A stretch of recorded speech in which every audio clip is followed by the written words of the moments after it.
When is it? September 11th. I should remember that date. My goodness. Can I get roll call, please, Kathy? Chairperson Kimbrough. Here. Vice Chairperson Stedfield. Here. Member Bagwell. Here. Member Bonkowski. Here. Member Erb.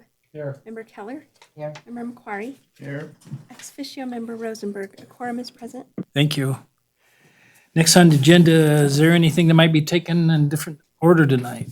No, Mr. Chair. Thank All right, you. thank you. Next, is there any disclosures for any items on the agenda tonight that anybody needs to make? Seeing none on the right, none on the left. Next on the agenda is a chance for the public to come up, but what we like to ask is that it would be on for non-agenda items for tonight's meeting. If there's anybody wanting to come forward, it can be agenda items, but it's best during that particular item. Anybody want to come forward? Seeing none, we'll bring it back to approval of the minutes from the August 14th minutes. Do I have a motion or a discussion or changes? I move to approve the minutes of the Carson Area Metropolitan Planning Organization for August 14th, 2019 is presented. Second. Second. Any other discussion? Seeing none, call for the question. All in favor, say aye. Aye. Opposed? Carries. Thank you. Now we'll move to the public meeting section. 6A for possible action. Discussion of possible action regarding the federal fiscal year 2020 transit asset management performance targets. There you Mike go. Reynolds. Mike, thanks. Transit Coordinator. As part of our federal requirements for the Transit Asset Management Plan, we are required to update our annual performance targets every year.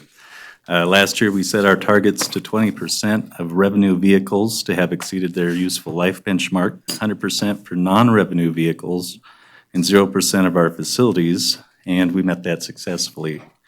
This year, staff would like to propose the same targets. The one vehicle listed as equipment and sets our goal for 100% is an SUV, which was purchased in 2007 and has a defined ULB of 8 years. Has just under 30,000 miles on the odometer, despite being 12 years old. So we're going to keep that one a little longer.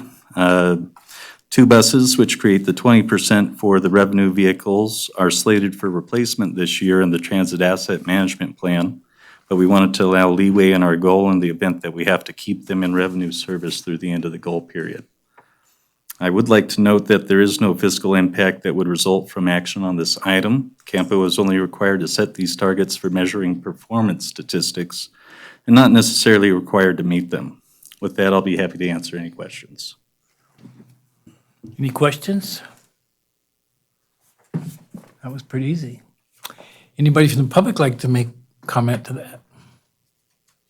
Seeing none, I bring it back to the Campo. Yeah. I move to approve the federal fiscal year 2020 transit asset management performance targets as presented. Do I get a second? I'll second. Second, Chaz. Any other discussion? Seeing none, call for the question. All in favor, say aye. Aye. Opposed? Carries. Unanimous. 6B, we move to. Present, for information only, presentation, discussion on the draft transit development and coordinated human services plan for jump around Carson. I'll kick this off. Thank you, Mr. Chair. Lucia Maloney, Transportation Manager. Before I turn this over to the consultant that helped us prepare this plan, I will say that tonight is informational, but we are looking for feedback from any of the CAMPO members regarding this transit plan. The intent is that next month, CAMPO would hear this plan and be asked to either support the plan or not, and we would hope that CAMPO would support the plan. And then RTC, as it really is a JAC plan, would be asked to approve the plan, would be the action and how we would handle this. So we really wanted to make sure that everyone on the CAMPO board was comfortable. As we go through the slides, we won't specifically call out comments that were received previously on the transit plan, but you'll see in there that comments that we received from this board were incorporated into both the short and the long-range plan elements. So with that, I'll turn it over to Gordon to give you an overview of the plan. Thank you, Lucia. This seems to be working. Gordon Shaw, Principal with LSC Transportation Consultants, and had the opportunity and kind of fun to put together this transit plan. And we've done a couple of presentations. This is the third presentation to this board with regards to this. We were here at the beginning to kind of talk about issues. We were here 2 months ago with a list of alternatives and options, and you gave us some good feedback on what was making sense to you. We took that input and we pulled it all together into a plan that you'll see here today that makes sense in terms of the capital and the operating plans work, and the financial plan has been developed. So I don't need to go into a lot of detail about this. This is a kind of a joint planning process. We're looking at a 5-year window for the short range, and that's kind of a year-by-year business plan.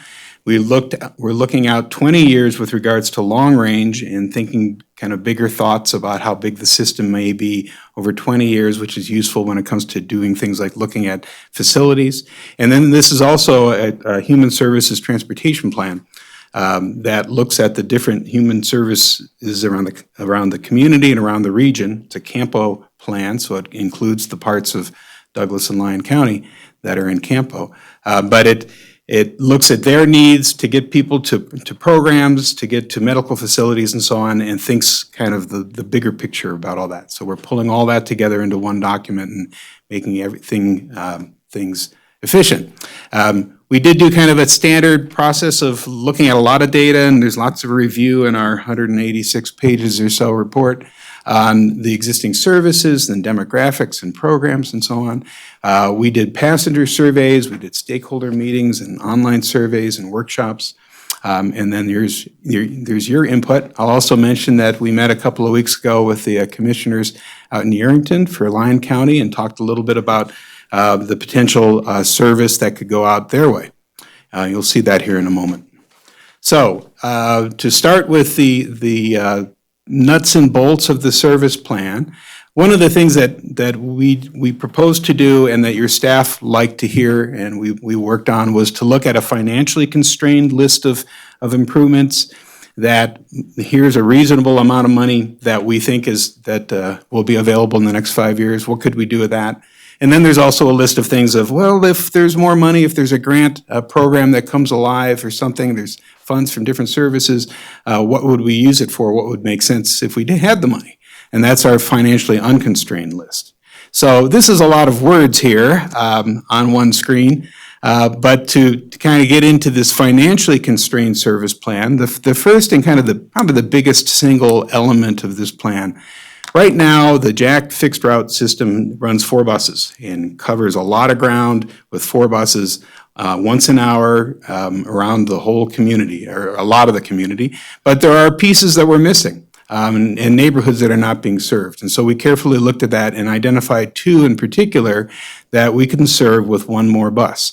We call it the 6 fixed route plan. We're going from 4 routes to 6 routes, but we can do 2 routes with 1 bus. And if I can get to the map here, you see a map in orange on the southeast side of Carson City that ends up going down the southeast part of the community.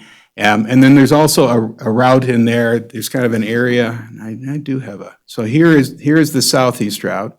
And then we also have this area kind of north of here, north of the senior center, that is kind of a hole in our system now. So the idea here is that we have 1 bus that every hour we go back and forth between these 2 areas and really pick up a lot of service area. We had quite a few comments on service down in the southeast part of the community. And in looking at the potential ridership, that's something that's making sense. So that is something that's probably not going to happen for a year or 2, but our recommendation is that kind of move forward on that. At the same time that we're doing that, that gives us some chance to look at moving a few other things around. We know one of the things that Carson City is working on is kind of redeveloping the South Carson and North Carson corridors. So we've moved some of the routes over there so that they spend more time on those corridors as they become more local roads rather than good old US 395. We also, with this new route, we can move and go further east into the eastern part of Carson City and serve some more neighborhoods there. So we're really picking up a lot of the community that way. Back to my list here. We did look at the existing routes and the ridership by run and so on, and we did identify that we could save a little bit of money on the two routes, 2A and 2B, that make a big loop. We could start one of them a little bit, or we could end one a little bit earlier at that 6:30 PM run. We can still get everybody home, and it actually saves $14,000 or so per year by doing that, without really hurting anybody. Another common request that we got, the whole Jack Assist program, the smaller vans that Jack does that do door-to-door service. They do it both for people that qualify for Americans with Disabilities Act, as well as for other people who may not qualify for that, but there are a lot of people who need help on mobility issues that don't qualify under those strict rules. So we looked at the service areas, and one of the things that we found is that there were some neighborhoods that kind of got cut in half by the existing service areas. And so you end up in a situation where the person across the street gets the van service, you don't.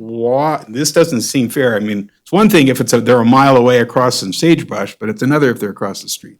So in looking at that, we did identify some areas here, and we've got some dollars involved in putting another van out to serve. This blue area is the ADA area, and the purple area is this more extended area. But that's going to solve a lot of those issues. We also, as part of that too, one of the recommendations we have is to make sure that the ADA service is for the people who really need it. And one of the strategies that a lot of transit systems do is it's the same requirements, but it just requires an in-person application rather than over the phone or over the internet.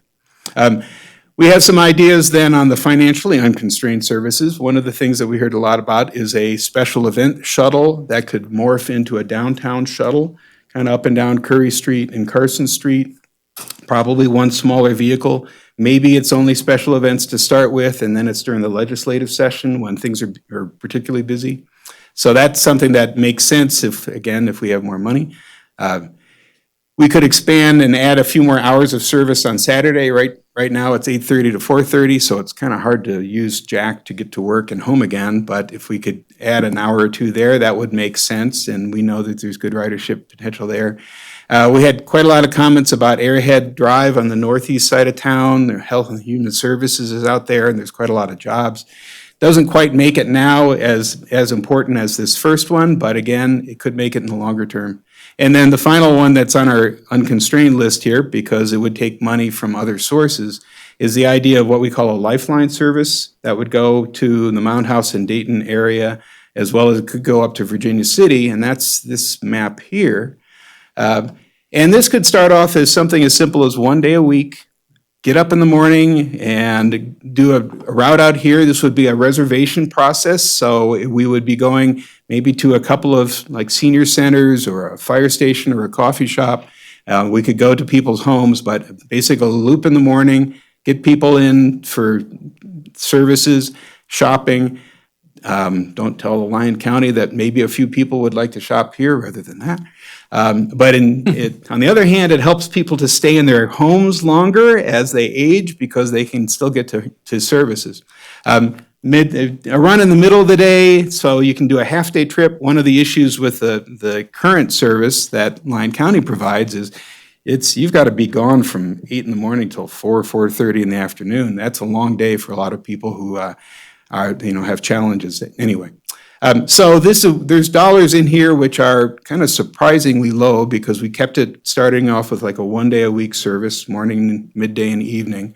And the idea here is that Carson City would basically take the fixed route or the fixed costs. They would administer the program. They would probably do a little bit of marketing and get it up and going and work with the existing contractor.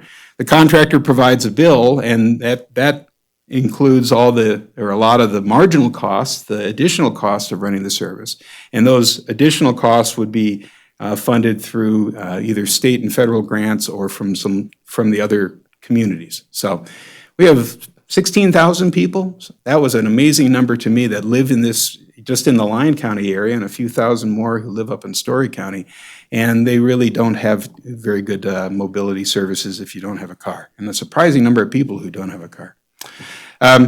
Capital plan is pretty straightforward. We need to replace buses, as was always mentioned. Your staff has done a good job of kind of getting in a program of 2 buses every year to replace buses. We would need one more bus to operate one more bus in the long run. We've got some ideas for stop improvements, and then there would be some additional stops, somewhere around 35 new stops for those 2 new routes, and that would keep staff busy for a while to find all those. One thing that we've got dollars in here for the planning and programming and environmental review elements of a downtown transit center. Right now, we're basically just on the west side of the federal building there. They could turn around at any time and say, we don't want you here anymore. And there's some limitations to what it is. There's not any driver break area. There's no restrooms. They're going into the casino to, leaving the bus and so on. So the idea here is that we have dollars in here for the planning and looking at different sites. We don't have dollars in here for actually constructing and building a new transit center. Because we don't really know what that's going to be, but at least we're working towards that as a long-term goal. The marketing and fair plan, at the lower part of this, we've got ideas about social media. A lot of transit systems are on Facebook and Instagram and so on, and that's where a lot of that the whole industry is moving. At the same time, some improvements on the website and what we can do there to get better information out there.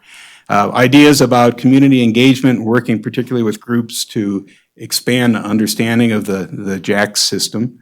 A transit ambassador program is something that we've seen successful in other similar cities and we found some people as part of our public outreach that are really interested in the public transit program and they want to help out. And if they can be trained to go to a senior center and explain the bus system to people and explain how, and particularly if they can explain how the fixed route system can serve your needs just as well as Jack Assist, because it's a lot cheaper for us to provide that trip on a bigger bus that's already running. That's an idea that a lot of other areas have seen as to be useful.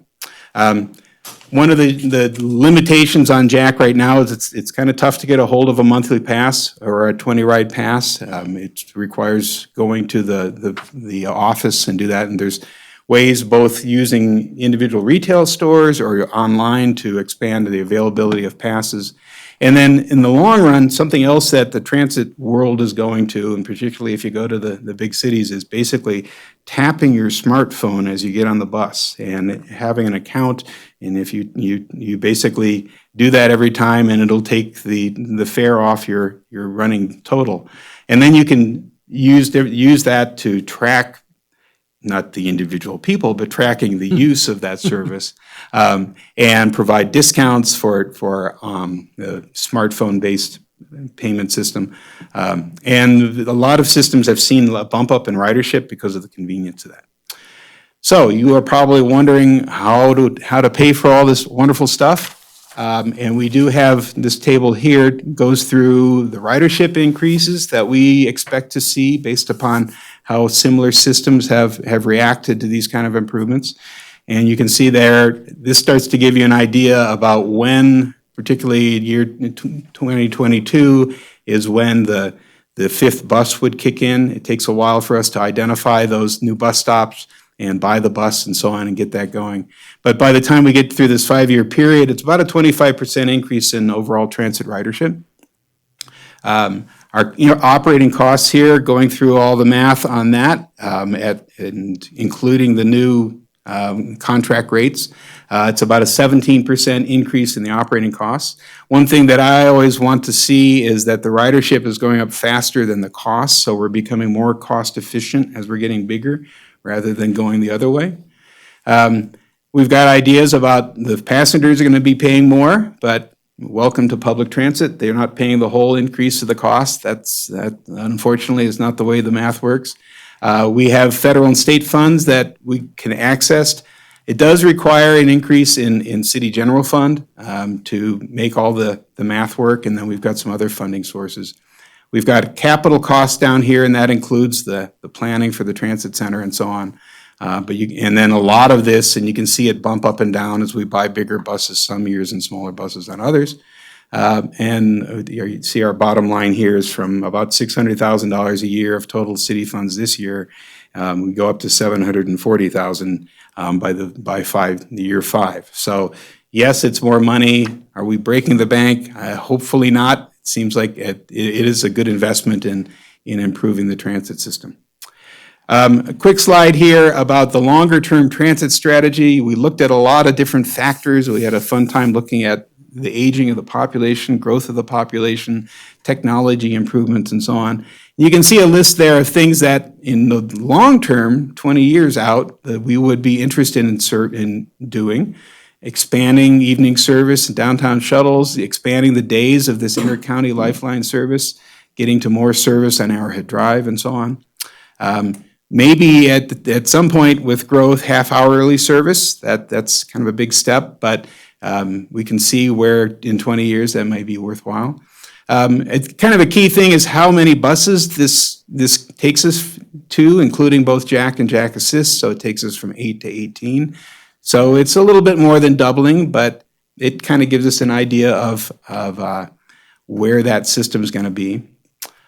So it kind of is what it is there. And then finally, the coordinated human services elements of it, and we've talked about a few of these. We're expanding the transit program as a whole, and a lot of these improvements are going to benefit people who've got particular mobility challenges. But you can see the Lifeline service expansion is a big element. We've got good transit service, thinking about the Douglas County side of things. So we didn't see a whole lot of need for new services that way. Something called the CAMPO Coordinating Coalition. One of the comments we got from some of the social service agencies is, really, I didn't know Jack did that, or it worked this way. And particularly with the turnover in staff, it's worthwhile to have it like every 6 months at least. Let's get together and talk about our transportation needs. That's what that would be. When it comes to some of these programs, particularly if we get between different counties, joint planning and grant applications, the granting sources always like to see that there's more than one applicant. That helps to raise the potential for getting local funds. And we talked about the Transit Ambassador Program. And then finally, better staff training to the individual social service staffs.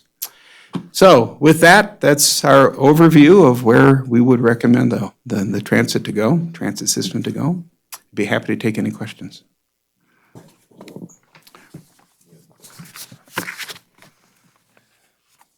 And if you go into page 27, which is the figure 11 plan developments map. I don't know how critical this is, but there's several of the developments on there that are not in the right places. So I don't know if you're using this map to plan routes or if you did use it to plan routes, but the 3 Lampa Ranch items that are on here are all in the wrong place. The Miller's Landing, it's actually Mills Landing, is in the wrong place, and then the Vintage is no longer. A proposed project? Right. Okay, we'll make sure this gets improved. Okay. And it's not critical if you're not using the map for anything, but if you are, then it probably is. No, it would not change what the maps that you saw there, right? Is that it, Brad? Any other? Go ahead, Jeff. I'm not sure who's best to answer this, but within the Jack system, what is the expected service life of a bus? Depends on the size of the bus. Typically up to 6 to 8 on the smaller vehicles and 10 to 12 on the larger vehicles, depending on how many miles per year they put on. Yeah, the reason I ask is that, one of the recommendations in here is to sort of monitor the electric bus technology and see how it develops. And the problem, I mean, I'm not opposed to that because I recognize for a system our size, that's a heavy lift. But the downside, the more diesel or petroleum buses that we buy, we're locking ourselves out of electric buses for that much longer. So I just wanted to bring that up. Yes, and there is discussion in here on the whole battery electric bus issue. And after looking at it, our recommendation is to let the technology get better.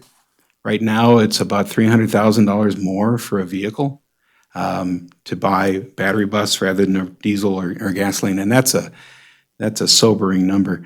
The other thing that is really affecting a lot of transit systems, and over on the other side of the line in California, by 2028, you will not be able to buy a diesel bus in the state of California with public funds.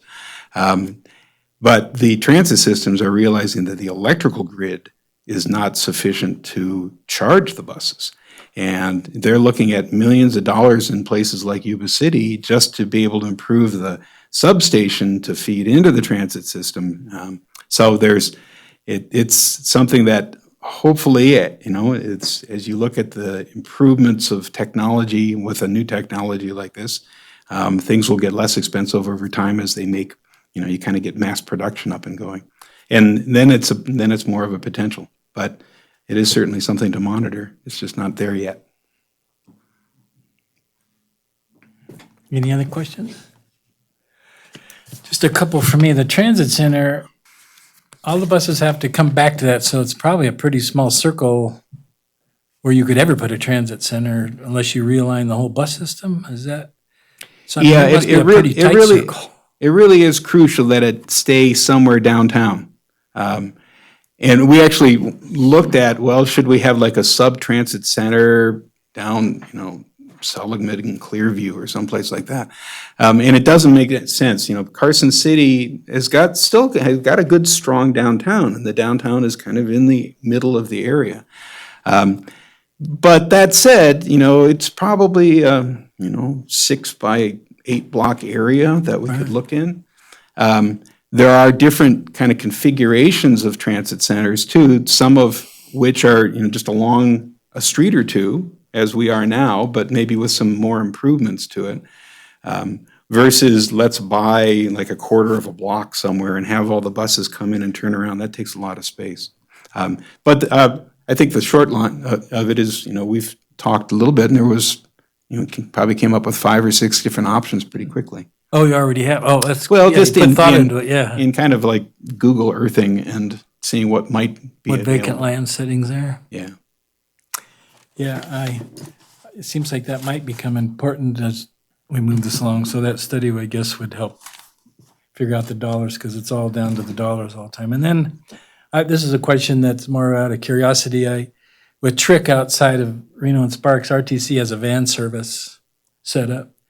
Can Campo do like a van service so that if there's a whole bunch of people going to the same spot, if we got 150 people a day going from here to Trick, it make you wonder if that's an option for this type of a plan or not? We looked at the idea of a fixed route bus. We did not look at the idea of like a van pooling program.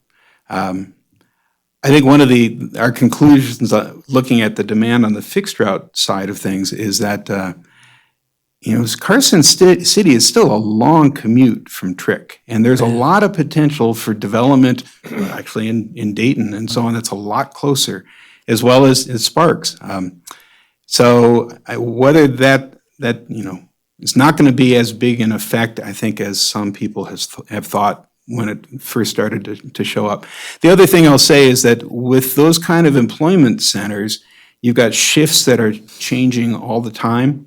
You've got people that are working, there's the employment levels will go way up, they'll go down as somebody goes and buys a bunch of battery electric buses in LA, suddenly we need more batteries, and suddenly there's more work. So it's tough to form good van pools in that kind of a variable market. So, Then I have one last question. The way the bus system works, if you live in the south and you want to get on a bus and get to the hospital, how long would that take you at the most? right now, it would take you about 50 minutes. So when you transfer to the other bus, I wondered how the hours work. So they all come back at the same time to Yeah, the transit center? I So can, that, and let me show you one. So this is a little, kind of a piece of backup here. That's the existing transit system. right? And then we use this to think about some of the neighborhoods that we're not serving. But the transit system right now is got actually a very good transit plan. It was another consultant that came up with it, but they did a good job. It's called a pulse system. All the buses start at the transit center and they all pulse out, and they all come back together. The only fanciness in this system is that 2 of them are doing a loop. That's 2A and 2B. And then 3 and 1 and 3 go out, but they all come together. So you can be down at the south end of town, catch that bus, ride it into town. Route 1 is, you transfer to Route 1, bus to bus, you're off to the hospital as quickly as we can get you on a bus system. I wonder if it would take you sometimes 2 hours, which would mean you're gone for 4 hours. No, you can get that's across, pretty good. you can basically get across town in less than an hour, or, yeah, total. All right, well, that's all the questions I had. Was there any other questions? I'll take it out to the public. Does anybody from the public want to come forward on this item? Go ahead, sir. Come up and state your name for the record and turn on the mic, I guess, if you know how to. Is it green? It doesn't look like it. There we go. Is it going? Okay. Good afternoon. My name is Samuel Flakus, and I'm a former member of the Downtown 2020 group, and I'm a current member of the Green Dining District that I helped set up along with Green Up. And I'm also a member of the Railroad Museum. I'm a volunteer. And when the Railroad Museum was started, just a little backstory, the intent was to put the Railroad Museum in the engine house site in the late 70s. And the owner did not accept the state's offer, and so the state took the Railroad Museum money and took it to the current site where it is now. And downtown, nothing was going on with downtown in the 80s. So the Railroad Museum for the past 3 decades has been doing its own thing. Now that downtown is kind of happening, there is revived interest in having a connection with the 2 state museums by shuttle. The Rotary Club in the late 80s, early 90s explored the possibility of rebuilding parts of the V&T between the Railroad Museum and the what was the engine house and the Nevada State Museum, and what is now a revived downtown that's worth visiting. And that was shut down partially by a new ordinance that had been put in that needed it was a board measure. It's all coming back to me now. So despite all of that, it's all very expensive. And so it would make more sense in order to get the public's feet wet on the idea of having a shuttle system between the 2 museums, between the 2 major venues in the area of downtown. It would make sense to have Jack service. It had been pointed out to me a few years ago, back when I was in downtown 2020, that the Jack routes could not be changed temporarily because that would jeopardize their federal funding. That was a stipulation that the routes had to be permanent. So to me, it would make sense to have a Jack route, a stop at the Chamber of Commerce, which happens to be right across the road from the passenger station where we give train rides. And it's a short, 1-minute walk to the interpretive center at the Railroad Museum. And we have tried really hard at the Railroad Museum to make it a kind of a history campus, a local history, local culture campus. And the Chamber of Commerce has also done a very good job at including the arts initiatives that have been coming through. So to me, that makes sense to have that area be a part of the permanent plan, to be a part of the community, because there are a lot of people who have driven past 395 and not even realized that we had a railroad museum. And now that the freeway has been finished, there are even fewer people who even realize that it's there. So there's that. And the other thing that I wanted to touch on is the proposal for a downtown transit center. Those of us who look at the old pictures On Washington Street and Carson Street is where the passenger station was for the VNT. And you could go any three directions. You could go to Virginia City, Minden, Reno. And for the entire time between the station and what is now the Children's Museum, which was the Civic Center when it was built in '38, that was always open space. There was a creek that ran parallel to the tracks, and I believe there was like a Wells Fargo baggage depot or something right on the other side. But then after that was demolished, that was all open space. I've always seen that as a bus terminus because someday, we would hope, we would have the VNT being rebuilt right on Washington Street. But even if it was just a good measure of hope, that would still be a good area to have a transit center because that was the intent for that to be the transit center from 1869 all the way to 1950. So downtown really would be the center of town again. And I think that a lot of people would probably prefer it best if the Nolan Inn, that motel that's there now, I think a lot of people would prefer that be gone. But, and that's all for me, so thank you. Well, very you're a much. wealth of information. I mean, keep that, stay with your committees that you're on because you have a lot of information to share with us. Thank you, appreciate that. Anybody else like to come forward on this item? Seeing none, I bring it back. This is a non-action item, so informational only. We're to item 7, future agenda items. Oh, and thank you, Gordon. I don't mean to just like you disappear. It's a nice present. Thank you very much. Thank you, Mr. Chair. For future agenda items, you can expect, as I mentioned, the final JAC plan to come back to CAMPO next month for the recommended action would be to support the plan. We'll also hear a DBE program update. If you recall, a couple of months ago, we updated our DBE goal. So this is the program document that complements that. It hasn't been updated in several years. There's a couple other items that we're working on and hope to bring you a full agenda next month. All right, thank you. Any board comments? I'll start on the right. None. Actually, it's kind of a little bit off of the last agenda. I was curious, maybe in the future when they bring this transit plan here, that Lyon County might have something to say about the growth of this system from Carson City out to Lyon County. If you put some thought into that maybe next time. Because I was excited you were here tonight because the first time we discussed it, Lyon County wasn't here. So it's a big change. And it's not to pick on you or advance it, but I'd be curious as a committee how that, if you've ever had demand for that or something that's not on the agenda. So just come maybe to speak to that a little bit, maybe next time would be great. I can do that. Thank you. Yeah, well, they were out to Lyon, she wasn't. They were out to Lyon County, sorry. They were out to Lyon County, what was our last meeting, right? Yeah.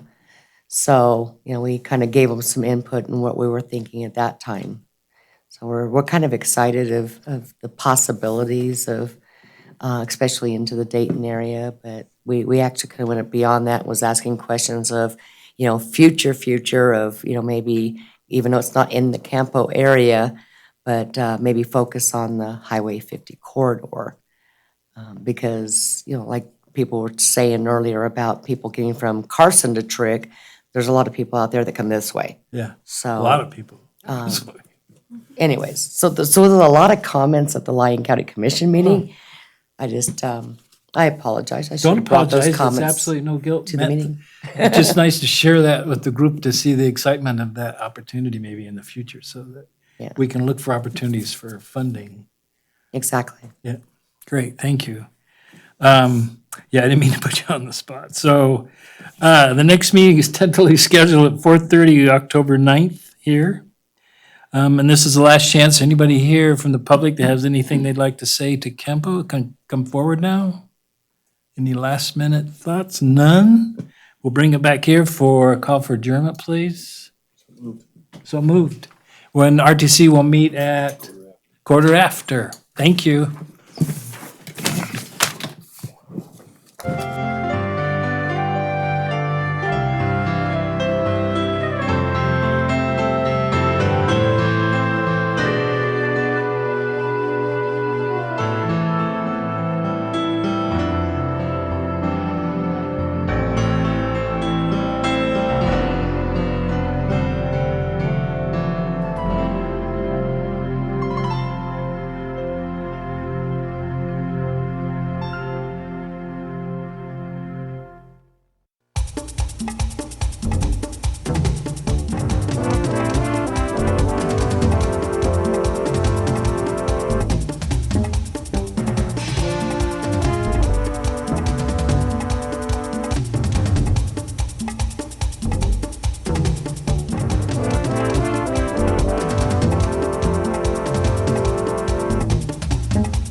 Meeting of the Carson City Regional Transportation Commission. It's Wednesday, September 11th, 2019. We are in the Sierra Room at the Carson City Community Center at 851 East William Street in Carson City.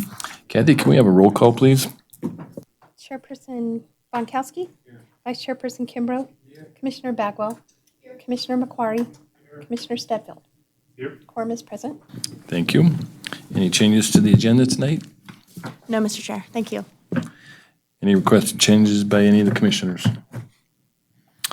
Okay, moving on to agenda item 3, disclosures. Any members of the RTC that have any disclosures to make tonight?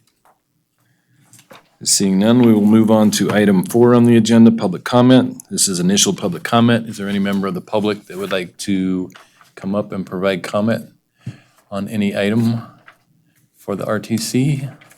I see nobody approaching. Go ahead. Thank you, Mr. Chair. Lucia Maloney, Transportation Manager. I did want to make a public comment on the record. The Board of Supervisors approved a staffing change a couple of weeks ago from the bicycle and pedestrian coordinator to a transportation planner analyst. Immediately upon making that change, we received several applications for the position. We conducted interviews and made an offer, and that candidate has accepted the position. She starts next week, full-time. Our candidate is Kelly Norman. She's here tonight watching. I told her I'd point her out. Is that Kelly? Kelly. Hi. She has been a Safe Routes to School champion for us, for the city, for the past, I guess 10 or 11 months, is really familiar with our Safe Routes to School program, is a great fit with our transportation division team, and we couldn't be more thrilled to have her. So you'll be seeing her at upcoming meetings, and really excited to have her join the team. Welcome, Kelly. Yeah, I can't believe the bureaucracy moved that fast. That wins a first prize for something there. That's unreal. All right, thank you, Lucia. Any other further public comment? Seeing none, we'll move on to agenda item 5, approval of the minutes. Any of the commissioners like to make a motion or discussion on this? I move to approve the minutes for August 14th as written. We have a motion, we have a second. Any discussion? Seeing none, all in favor say aye. Aye. Any opposed say nay. Passes unanimously. We're now on the public meeting items, starting with 6A for information only. Informational presentation and discussion regarding resolution on comments provided by the RTC, the Redevelopment Authority Citizens Committee, and the Board of Supervisors on the 90% design of South Carson Complete Streets project. You taking this? Thank you, Dan. Yes, sir. Dan Stuckey, City Engineer for the record, joined by Tom Grundy, Senior Project Manager and Project Manager on the South Carson Complete Streets project. So as you mentioned, we were here last month. We had some really good discussion. I felt like then we also had good discussions at RAC and the Board of Supervisors. And so the goal here today was kind of to bring everything together, some of those unresolved comments, go over them in this PowerPoint, talk about how we've either addressed them or if we have not addressed them, what was the reason that we didn't. So the next couple slides, we'll just start running through those. And we can get into, if you have questions, or I do have exhibits in the back if we need to go to those as well. So with that, I'll get started. So we've had multiple comments on green paint at these transition zones for cyclists. And you'll remember at the 90% design, we made the statement that we did leave the green paint out. At that point, we wanted to make sure that if we committed to something that from a city maintenance level, it's something that we could maintain in the future. And we were hopeful that our staff could maintain in the future, and we wouldn't need to get a private contractor to go out and repaint these green markings. So we have had a lot of discussion internally, not only since that meeting, but even long before that meeting. We feel that this is a good project to try this on and kind of as a pilot project. We think that we've talked with our maintenance staff as far as, being able to reapply these markings in the future, and we feel pretty good about it. We're gonna do it similar to what they've done. If anybody's been in South Reno or really all around Reno in these transitional areas, so it won't be the whole bike lane, it'll just be in these critical transitional areas. So that's, for example, if a bike lane's on the outside shoulder and a right turn lane appears, they would be able to, there's a transition spot where it goes to the inside of the right turn lane. It would be across that right turn lane where we would have these green paint markings. So again, it's not everywhere, but it's in these areas that we thought were critical as far as, for better safety. And we're gonna look at it over the next couple of years and see how it works. So I wanted to address that comment first. There was another comment about additional signage for cyclists. This is just, if you remember from last time, we did provide the signing and stripage plans with the agenda items. There was a couple signs that I guess were missing that we could have marked better. The RTC made some good comments there. So we have added some additional signage that's going to make it a little easier to find where bikes are supposed to go along the corridor. So we have addressed that. There was a good comment about moving bike lane markings to see if we could shift them. And these are the little markings with the symbol of the bicyclist or the bicycle. If we could move those in front of the driveways at various locations along the corridor. So I think it was an excellent idea. The reason we didn't add this is, one, because we're adding green paint at some of those locations, but two, obviously those symbols wear the more vehicles that drive over them. So if you put them right in the middle of a driveway, there's a lot more wear on them than if they're just, along the shoulder area where people technically shouldn't be driving. So we did not add those, but again, we did add green paint at a lot of those critical areas. There was, if you remember with the agenda item, we had the illustrative maps as well as the signage and striping plans, and there was some discrepancies between the two. One of them was the missing stripes, the auto dealer driveways. I think for the most part, they were covered in the striping plans, but I think there were some areas where they weren't. But anyway, we've added those. Those are bike lane markings that should have been there that were not showing up, and we have added those since. Commissioner Stedfield mentioned about the adding reduced lanes ahead signs. So this would be when you're heading into town northbound south of Clearview before we start reducing, from 3 lanes down to 2 in the northbound direction. We have added those sign there, I guess a sign into the plan that says reduced lanes ahead. Is it verbiage or is it the standard diamond-shaped sign showing the lane merging over? It's verbiage. The diamond sign. Can I ask another question? As far as the bike lane markings in front of driveways, it seems to me that if you center that legend right at, in the center of the driveway, chances of it getting hit by, or I should say driven over, I think would be greatly reduced. And that would still, Chads, would you agree with that? I think one of the problems that we face is we got way more driveways than we do have bicycle symbols, right? So we might choose to put 1 or 2 of them in the driveway, but there will be many driveways that didn't have symbols anyway, regardless of where you put them in other areas. Just in my experience, they've not been in the driveway. They've been in the bike lane, but we might try that. I think your point is that if traffic's turning left and right, there's a space in the middle, a little pork choppy area that would not be heavily trafficked, so you might consider that. Yeah, that's exactly my point. I don't necessarily disagree with that, but it's probably going to get a little more wear than it would if it was outside the driveway location, and we just felt that with the green paint. But I mean, that is something, it's very easy to do down the road if we feel like it needs to happen. I mean, it's just shifting. So, so we can consider it even during construction. So this slide's all about the deceleration lanes. So last time we did talk about, and we've talked about it various times here in RTC and at other committees and boards, but the city, did an internal study of all the intersections and some of the more significant driveway locations along the corridor. We also hired a consultant to do that analysis along with some other things. We did add at various locations, like 4 or 5 locations, we lengthened either left turn lanes or right turn lanes or added right turn lanes. So there were some changes that we did with this project. All existing decelerations that are out there today will stay there after this project. But there's been additional comments, Rayleigh's, Olive Garden, and other driveway locations along the corridor. So my goal on this slide is just to kind of dive a little deeper than we have in the past, just so people can understand how we looked at it at staff level and our consultant.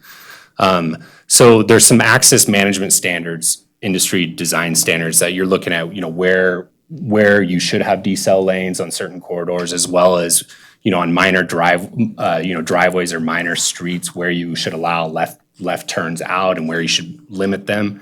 So those types of things. So these standards categorize, they look at multiple things: the speed limit along the corridor, signal spacing, left turn lane configuration, and some other factors.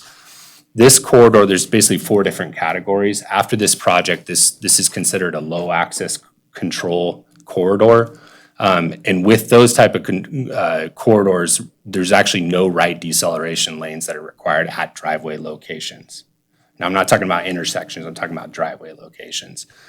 Now, we took it a little step further because we considered it basically a moderate access controller, which is like the next step up from that, where you may look at, having some deceleration lanes. And the engineering standard, industry standard, and this is what Washoe County, Reno, RTC uses. Basically, these deceleration lanes are only warranted when the inbound right turn volume exceeds 60 turns in the peak hour. So that was what our consultant used. That's what we used internally. So when you look at the Raley's driveway, which is really one of the peak driveways as far as just volume in and out along that corridor, counts had it existing at 36 right turn volume. So just a little over half of the kind of that threshold that would require a deceleration lane. We also looked at 2040, what we thought, and you can see there, it was projected in 2040 that driveway would be 46. So that's the reason we didn't add a right deceleration lane, because we did do this analysis. We looked at industry accepted standards, and that's what we came up with. We also looked at the Carson Mall, which I think was about 32 right turn in 2040 scenario. And those were somewhat of the peak driveways that we looked at. So really everything after, or the other driveways along the corridor are less than that 60 threshold. Dan, is that 36 number, is that a peak hour number? Yes. And is that 4 to 5? They looked at AM and PM. I believe that is a PM peak. Surprises me, it's only 36. 46 numbers of PM peak. PM peak, which is, I think it's 5 to 5:30 or 5 to 6. 5 to 6. 5 to 6? Yeah. Okay. Thank you.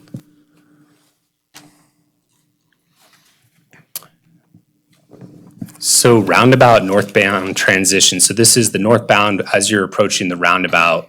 There was some discussion last time we were here about, cyclists that are on the multi-use path and come down that ramp to take a lane.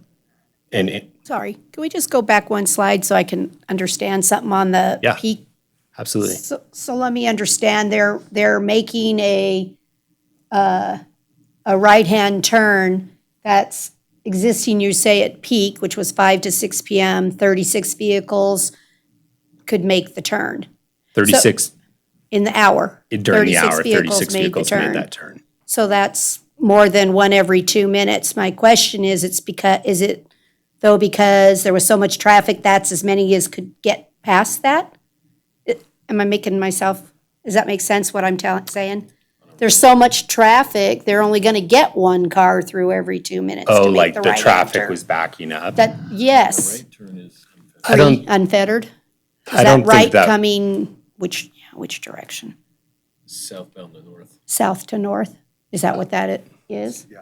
I don't know for sure. That's what- north, where that's the- a northbound, Direct, traffic free heading right-hand northbound, turn? right-hand turn. It's south headed north, that's the only decel lane going into Rayleigh's. Just want to make sure we're clearly Otherwise, you're in understanding the this, centered turn lane. right? I just want to make sure it's a free right is what you're saying. They're in that first lane and making a free right and but the light for the people then making the left hand, I'm just double checking something here. Well, there's lights at either end of that shopping Right. center, and the decel lane is in the middle where the pylon sign is, and it's a free right. No decel lane. Okay, I just want to make sure, because that's one every minute and a half. So there's no decel lane there now. There isn't. Yeah, no turn pocket No. there now. No, that's why, I'm just trying to So picture I this think- truly in my mind that, I think that's a good question as far as your concern is that 36 a real count or is traffic backing up? So, correct, I mean, there's 3 lanes there now with significantly reduced traffic than there ever, that was seen there before. right? And we're going to change it to 2. There's 3 there's 3 lanes in the northbound direction. We're going to take it to 2. So 3 lanes now, I mean, the traffic's moving. You would think that you would capture pretty free flowing over an hour period. You would get a pretty good representation of those right turn lanes. So I guess I don't think, When I go to 2, I'm not going to back that up to that 60. No, okay. I'm just double checking. yeah, no, I believe those are accurate representative numbers. And they did consider, I mean, going down to 2 lanes in the future in the study as well. So it's really that demand for right turns is one of the considerations. Well, along I with- think you'll see that most of the traffic into that center comes in off of Kuntz at Pegs, where Pegs is, in that driveway. The traffic counts there are probably 2 or 3 times that. Do we have that answer coming from Kuntz? Yes, they are higher at Kuntz, and that's why we added the decel lane at Kuntz on the northbound. That's when that's getting added. So the right turn lane at Kuntz during the peak hour is 112 turns. Somehow I know traffic's going in there. Yeah. Yeah, I didn't know whether to talk to you while you're at the subject, but what's good news is there's no bike lane on that side because bike lanes become the decel lanes. So that's on the other side. So it's just a thought that bike lanes become the decel lanes Oh, multi-use path, yeah. on the other side of the road where the bike lane is. So it's just a thought that they do, and that everybody does that. They come right across the bike lanes and slow down so people can go around a little bit. So that's just a comment to pay a little attention to. And then I want to back up just a second for the green, and thank you for the green. If you go up Fairview, they use the white on the new freeway entrance there. So that, I don't know if that's standard, but that's a mix of white and green, so it isn't all green, but just a thought. That's the first time I actually pay attention to that. I've been by there 100 times. So to save maybe in some green paint, but maybe it's a pain to get the template to do that. So it's something you guys could work out. That's part of the deal.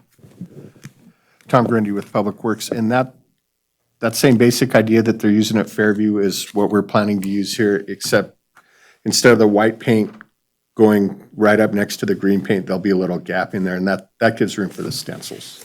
That's fine, thanks. And thank you for that support on that. So I have I'll wait till you move along with another comment. So I think I started on this. Yeah, so the roundabout northbound transition. So cyclists coming northbound on the multi-use path, where they want to take a lane through the roundabout. Basically, they come down off that ramp, and the way we had it before, there really wasn't much distance for them to ride on the shoulder before they had to kind of, where the bike lane ended, and they had to basically take a lane.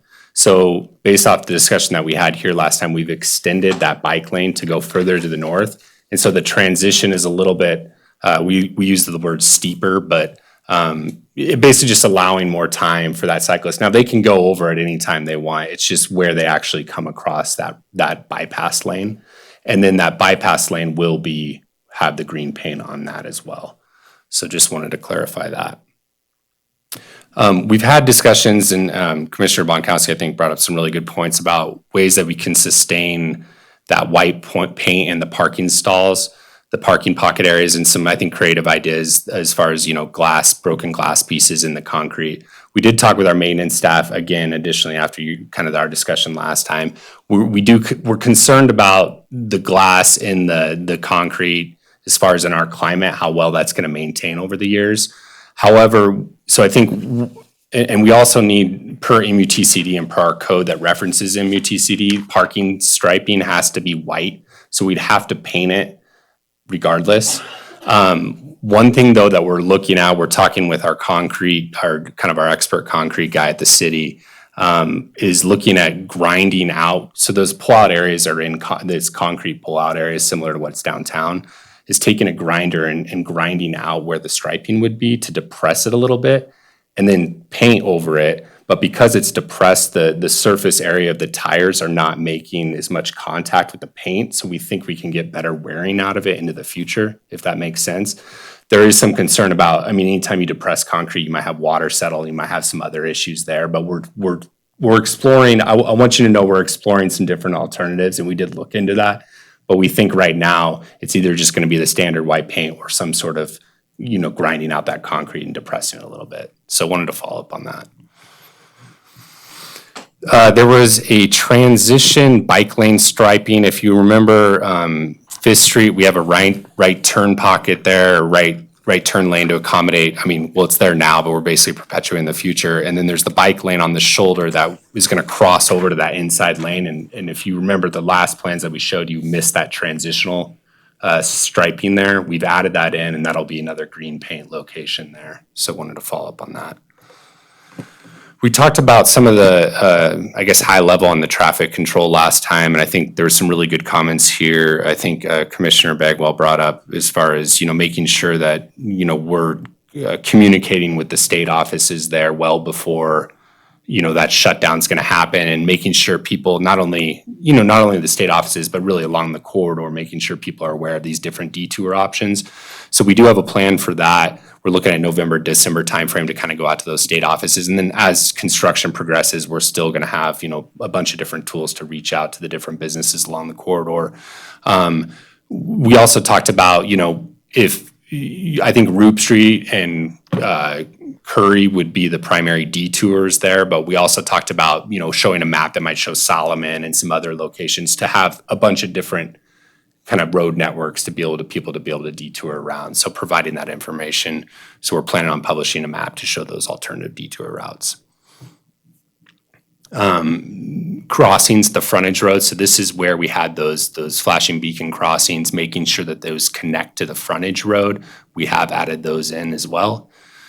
There was a good point on that second bullet about we call them pork chops, but those driveway islands that either like prevent the left out, it's for a right in, right out scenario. And we talked about concern about landscaping in those areas and for safety. And so what we've done here, we've worked with our landscape. We actually just took it all out. I mean, we're only talking, 2 or 3 locations along the corridor, and they're fairly small. We're just going to have some rock in there, because not only from a sight distance and safety perspective, but also it's not easy maintaining landscaped in this isolated kind of island area. So we think, we just wanted to update you on that. We think it's a good plan moving forward. And then one of the discussions at the board that I thought was a really nice point that Supervisor Giomi made. We showed you the roundabout video last time, and we want to make every effort we can at staff level to try to get the word out and help educate the community on the roundabout. One of the ideas that Supervisor Giomi had was, well, let's kind of take that roundabout video and summarize it in a flyer or a mailer, and then mail it out with the utility billing.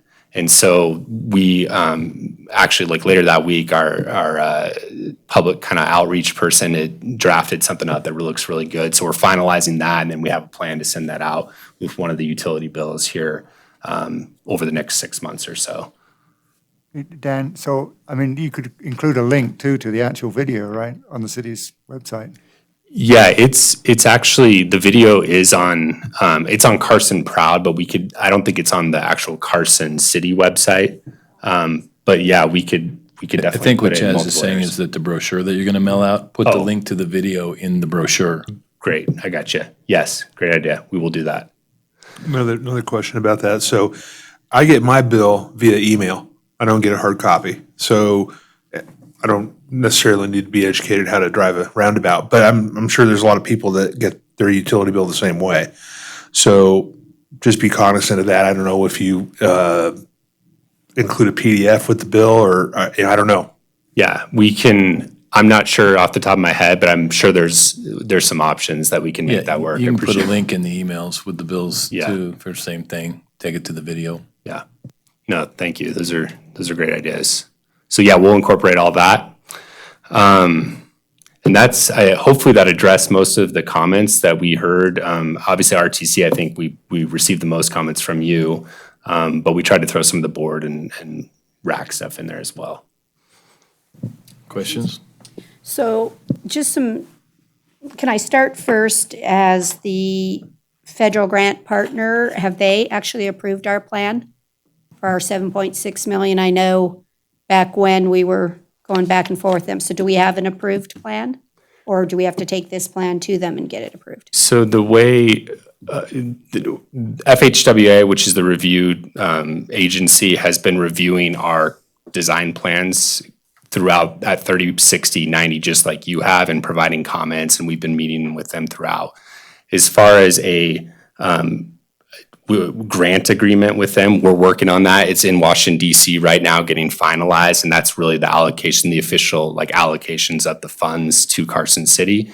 So that's in the final stages, and the plan there was to bring it to the Board of Supervisors, hopefully in October, for approval from the board, and then it would go back for official execution over there in DC.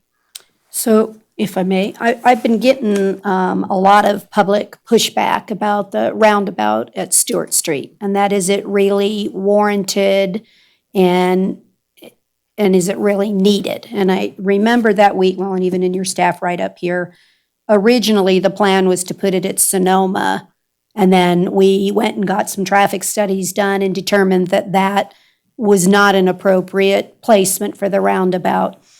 Did we select Stewart Street because we thought we needed it for the federal grant and the complete street methodology? Or did the traffic, I'm not convinced that the roundabout is all favorable. I don't think it's, I just wondering why we don't want to just keep it as a light, especially in light of if we're gonna knock through to Curry Street. What true gain am I getting versus leaving it as a stoplight and hoping to knock through to Curry? Then we're doing the study for Appian Way, for the traffic flow, for all of that area. Are we making the right decision? And if we haven't got the federal grant completed, do we have a chance to just take a step one more time and make sure that we're not designing a roundabout for federal dollars versus we're designing the roundabout because it's truly needed, if my question makes sense? Yeah, I think I can answer that. So, just I guess back to the history, I mean, we've looked at multiple locations for roundabout the corridor. When with our Tiger grant, that feedback we've got from Tiger representatives is the roundabout proposal was very favorable, very much a part, along with a lot of the other features that we had. This is a great project in a lot of sense because it's got big time stormwater improvements associated with it and some other great things that are happening beyond just, a roundabout and some of the street improvements. So all of that packaged together, that's what they awarded with the Tiger grant. We did do further evaluation, as you mentioned. We didn't think Sonoma was a good spot. From the demand really for the left turn, we didn't think it was providing benefit. Stewart Street has actually been, I think, and I know you know this, but it's been looked at as a roundabout location for at least, I think, 15 years. I know I've seen plans, preliminary kind of level plans 15 years ago, and with the intention of kind of making that connection to Curry in the future and working well with that intersection. So we did that subsequent analysis where we looked at these roundabout locations again, and we felt that Stewart, not just because of the Curry connection, but just from a traffic, obviously the left turns from Stewart could be very efficient going through that roundabout. We also thought from a transitional zone to the downtown area would fit really well with the Complete Streets project. So I feel comfortable with, multiple analysis that we've done with consultant, also discussions at staff level, that the Stewart is actually, I think, a very great location for a roundabout. So selecting it there's a lot of thought to put into it, and we think it's a good idea. As far as the federal grant, yes, the roundabout is part of that package and needs to be a part of this project because it was part of what they awarded that $7.6 million to as part of the overall project. Let me ask it a slightly different way, and you don't have to answer if you don't want to, if I'm putting you on the spot.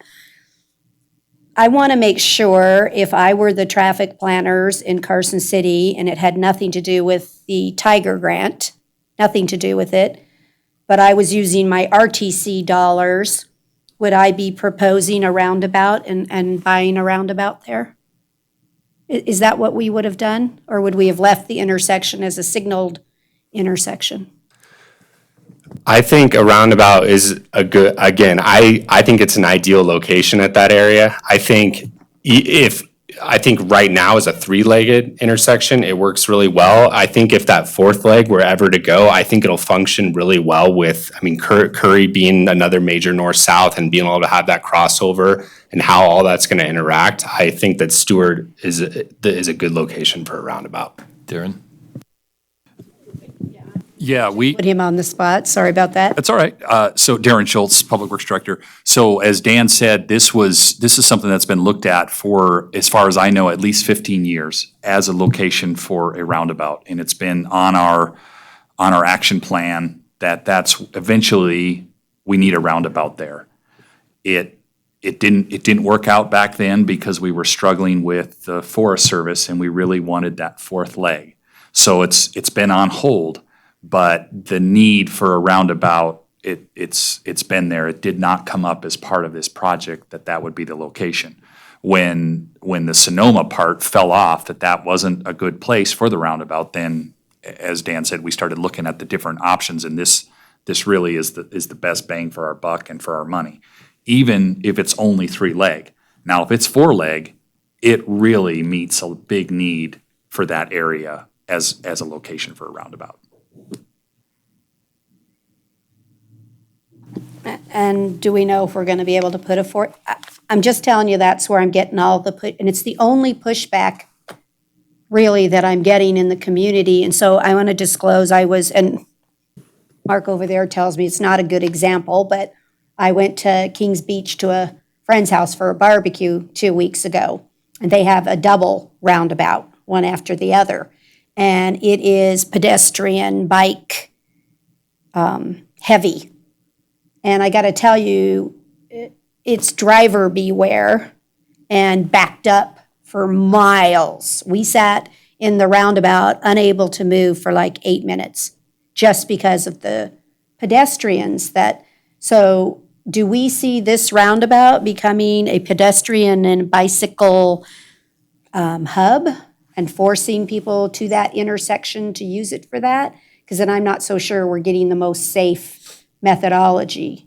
When I looked at those Kings Beach one, I'm like, wow, they really should have one of the, what do we call them, rapid beacon things we've been putting in on Stewart Street and stuff. So I just question, are we doing the right thing here? I want to make sure I'm not doing it just because I want the grant so bad. And are you sure? That's really my question. Yeah, no, and we've had, staff, we've had questions too. So I'm not surprised that you've gotten some. But we would not be doing this if we did not do the engineering and believe that this is going to function better than it does now with a light. With the roundabout in there, it will function better than it does now. So it's not going to create gridlock. It's not going to, pedestrians will be able to flow through there just as they do now, but it's just a roundabout design. It's not a lit intersection design. So we don't foresee that part at all. You don't see needing rapid beacons or push to get the green so that the pedestrians only go across with that they're not going to just take right of way and then the cars are all backed So up and can't get through the intersection? That part of your question, I'm sorry, I didn't realize that's what you were asking. I'm So on the we're- real Okay, thinking so, 10 years from yeah, now. once we've established that there's a roundabout there, we are still working on the engineering in terms of what is needed and do you need RFBs? And when you have two lanes, that's much different than one lane. And so we are looking under that. We are looking at that now, but we don't have that answer as to, but I assure you, if it's needed, we will put them in or other things to make sure it flows properly. And we want it's a complete street, so we want bikes and pedestrians, but we don't want them ruining it for the cars either. So we're balancing that for sure. The other thing that I would throw out is that I've been to the one you're talking about. I know what you're talking about. We're talking apples and oranges as far as how the roundabouts function and the people that are going to be using it. I agree. And actually, they're putting a third roundabout where 267 comes in to 28, right? Yeah, 28. So, yeah, you're going to have boom, boom, boom. And, you have all kinds of beachgoers that are parking in those residential areas on the north side of 28 that's causing the problem. And I went to the pre-bid for the design of the new one at 267, and they have not figured out how to herd those cats. Yeah, it was And disastrous. right. I'm telling you. Yeah. Now, the other two great things about the roundabouts is maintenance is a lot less because you don't have the signal, and the throughput is a lot better. So That's just my 2 cents.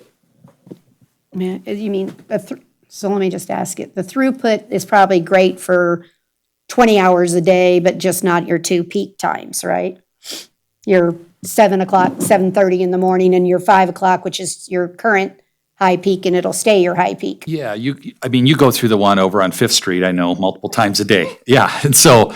School time's actually Right. the worst at That's like right. 2:35. That That's is right. like That's right. awful. But the rest of the time of the day, it functions much better than a signal. And so this would be similar to that. If I may jump into, our traffic, Kimley Horn, they looked at not only today's traffic, but also future projections as far as how that would function in the future. Even in the peak hour, it's like a level service A and B, depending on which leg you're in. So, and I think the signal today is A in northbound and southbound, and maybe a C in the westbound to southbound direction. So it's actually going to pick up a level of service even in the peak hour in the future, is the numbers that we've seen from it. Well, and I think, and I don't think that you can compare a roundabout in Kings Beach to Carson City because the traffic counts are going to be significantly different. But I think it's also,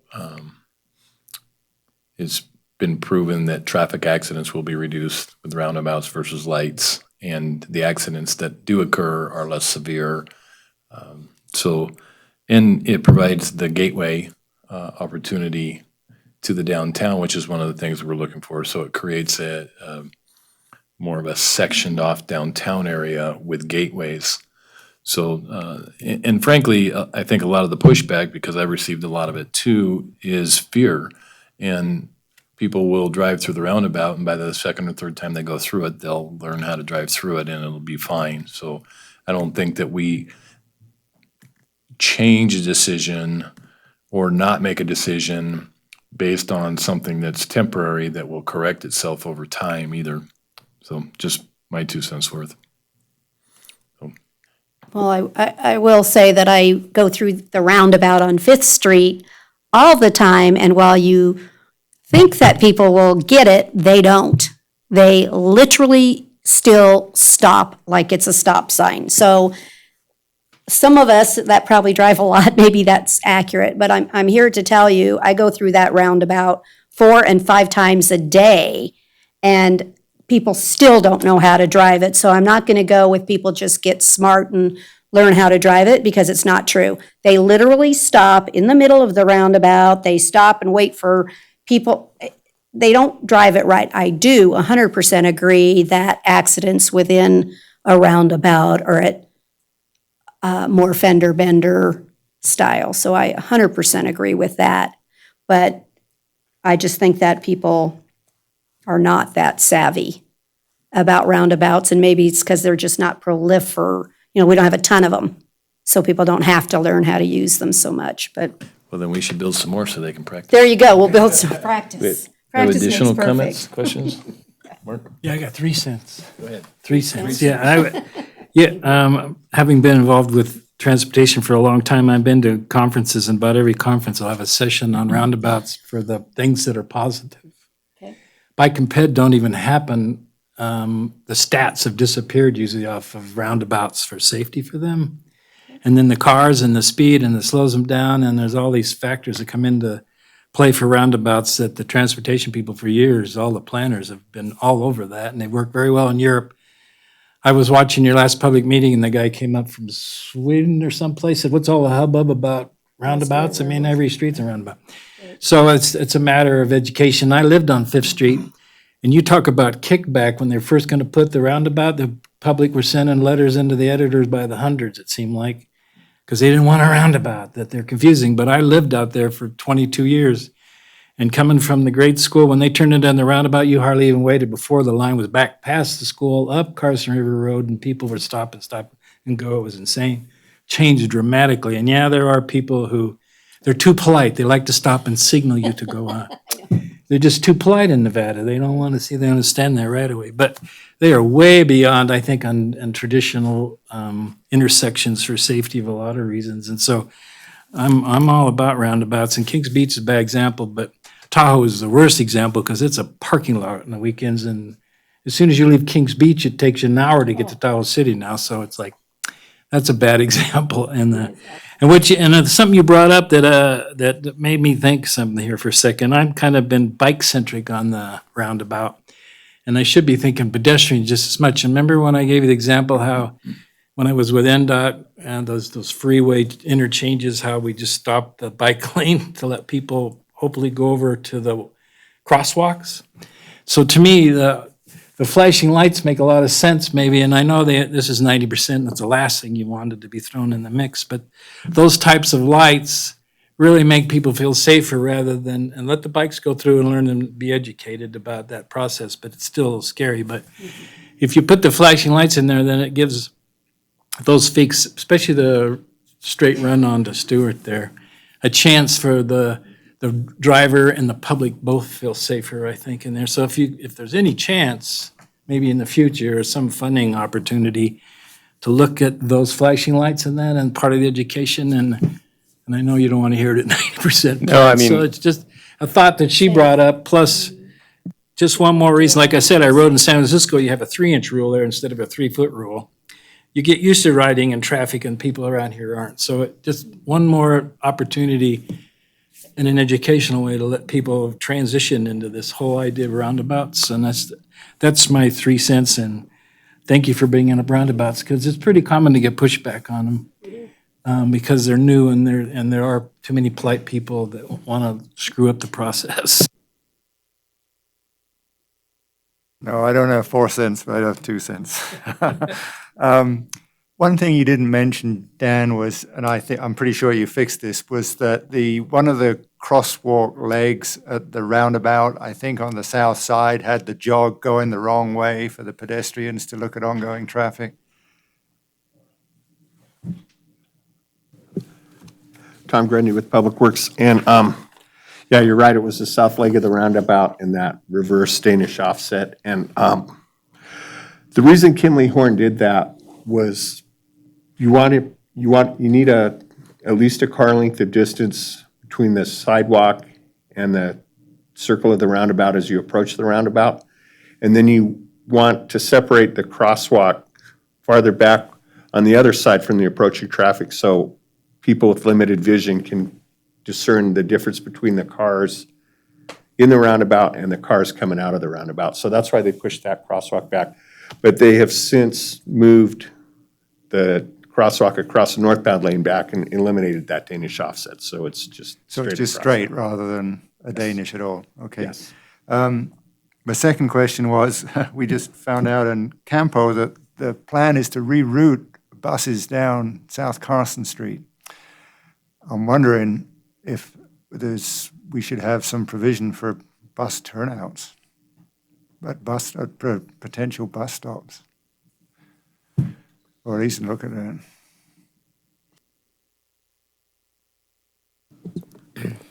We're still in decision mode for adding buses on South Carson, but we have talked about it throughout the process. As far as the beginning of it, kind of the verdict that we came up with was we don't know exactly where the routes are going to be yet. We were awaiting the plan that's concluding now.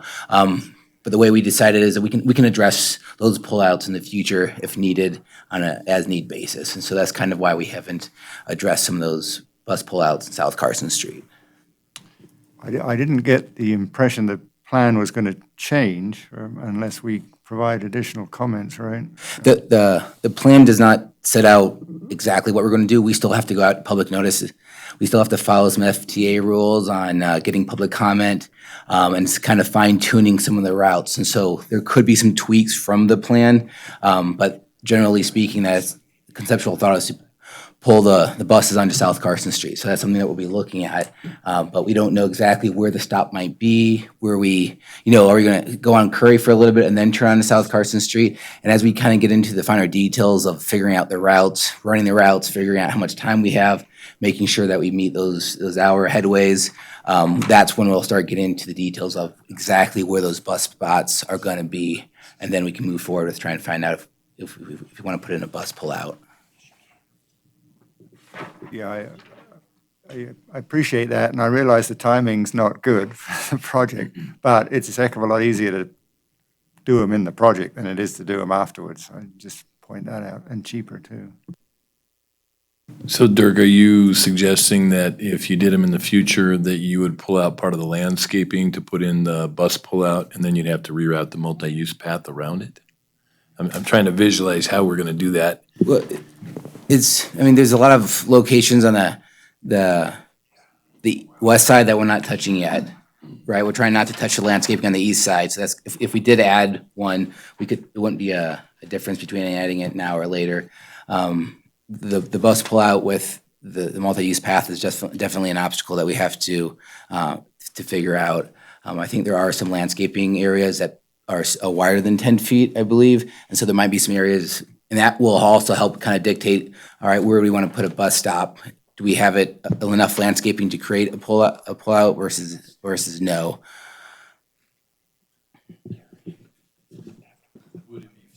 Would it be feasible to look at potential locations for parking pockets as part of the project that could then be converted to bus pullouts in the future? Because again, I agree with Chaz, it's a whole lot easier to design them and build them, and cheaper too, as part of the project. Do we have that capability, or is that not feasible? I think it's feasible, mostly north of Stewart Street, where we have that on-street parking compatibility with those land uses. If we move south into the larger road, it's going to be a different story. I don't know if we want to encourage on-street parking in that section of the road, but definitely north, there are some pockets that we're adding now, and we could convert those. I'll just add, so we do know that we're going to put a bus stop down near Appian, and so as a separate effort, we are working on extending that decel lane on the southbound at Appian to put a shelter down there. So that is happening. With regard to the precise location, on the southbound, as Dirk mentioned, we're not touching that curb cut on that west side of the road, and so the cost to do it later versus now, later makes sense. We don't know the precise location of the bus pullouts. Generally, you wouldn't necessarily invest in a bus pullout for a bus stop that doesn't have a lot of ridership. If it only occasionally has a single drop-off or a pickup, it may not be worth the investment, if you will, in that type of infrastructure. So it'd be something I would want to wait and see.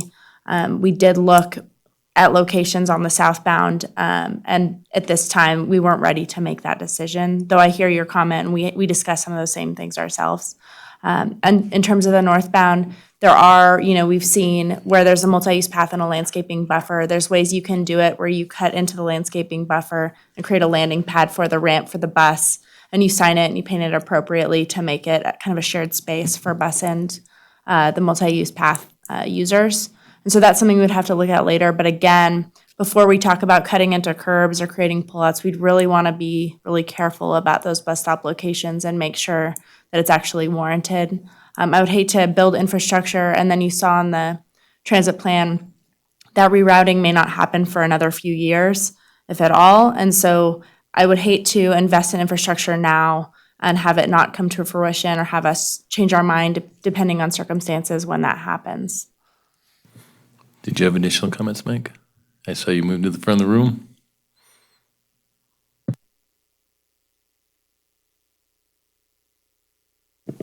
Mike Reynolds, Transit Coordinator. So even in the event that we don't need to put down pads, a lot of times in larger cities, what we see is that second lane, that right lane, the buses just stop there. It's understood that this is a slow down lane. This is a place where a bus might stop temporarily. We probably won't have to damage landscape in any places if we don't need to. Really, it comes down to we're going to have to do a study at some point to say where are these bus stops going to be at, where is it going to be most useful to have them, and and we haven't done that. That's going to be part of that 2-year research phase before we make any determinations. But I don't see any issues with. There's going to be plenty of slow down space in front of driveways. There's going to be plenty of spots where there's already sidewalks and things that are nearby where people are going to be looking for pedestrians. So I expect that that's going to be part of the plan, so. Thank you. Chaz, were you finished? Any additional comments or questions? Well, that was a great discussion. This is a presentation only. So we will move on then. Thank you, all of you, for the presentation and for circling back with us to give us feedback on our comments. It's very helpful. Yeah, I want to make sure I thank you for coming back because you didn't need to do that. Because you already had this conference with the Board of Supervisors, so it was very nice to come back at this level of the plan and to work this out. Thank you. So we will be moving on to item 6B of the agenda for possible action, discussion and possible action regarding direction to pursue 8 proposed transportation infrastructure projects in fiscal year 2020 for Performance District 2 as funding permits, and to approve allocation of all remaining federal fiscal year 2019 surface transportation block grant funds. And who's taking this one? Dirk is. All right. Thank you, sir.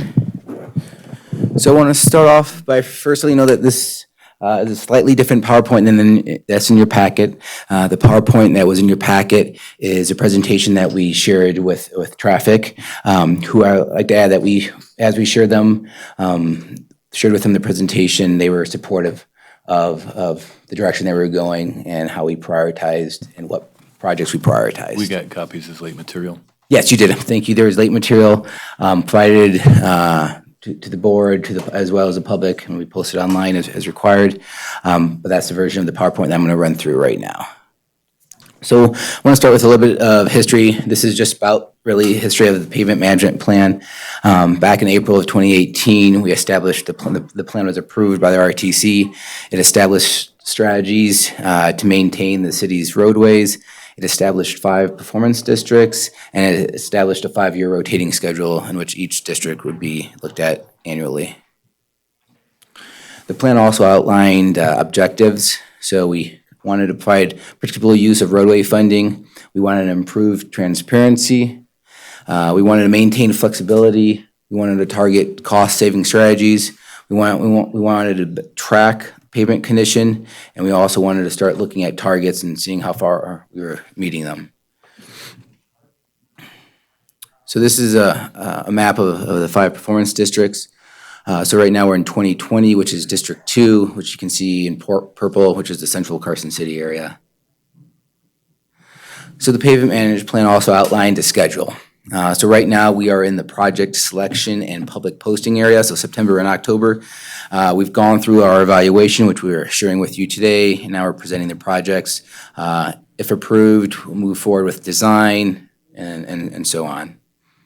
And just as a little note, that the schedule worked out really good with fiscal year 19 District 1. We were really happy. It worked out really good. So this is kind of a picture of the criteria that we use to help evaluate projects and help prioritize them. We look at certain pavement conditions to say, all right, this is surface preservation versus surface rehabilitation. And then we also look at factors such as best practices. When's the best time to do this maintenance? We wanted to look at roadway functional classification, safety, traffic volumes, and also construction efficiencies as part of the criteria. So this is, I feel like I missed a slide. Okay, but this is a picture of fiscal year 2020 District 2 outlined in red. So right now, if you look at the pavement condition overall, it's a 67 out of 100. If we look at just the regional roads, so arterials and collectors, we're at a 69 PCI, pavement condition index. And then our local roads are slightly below that at 66.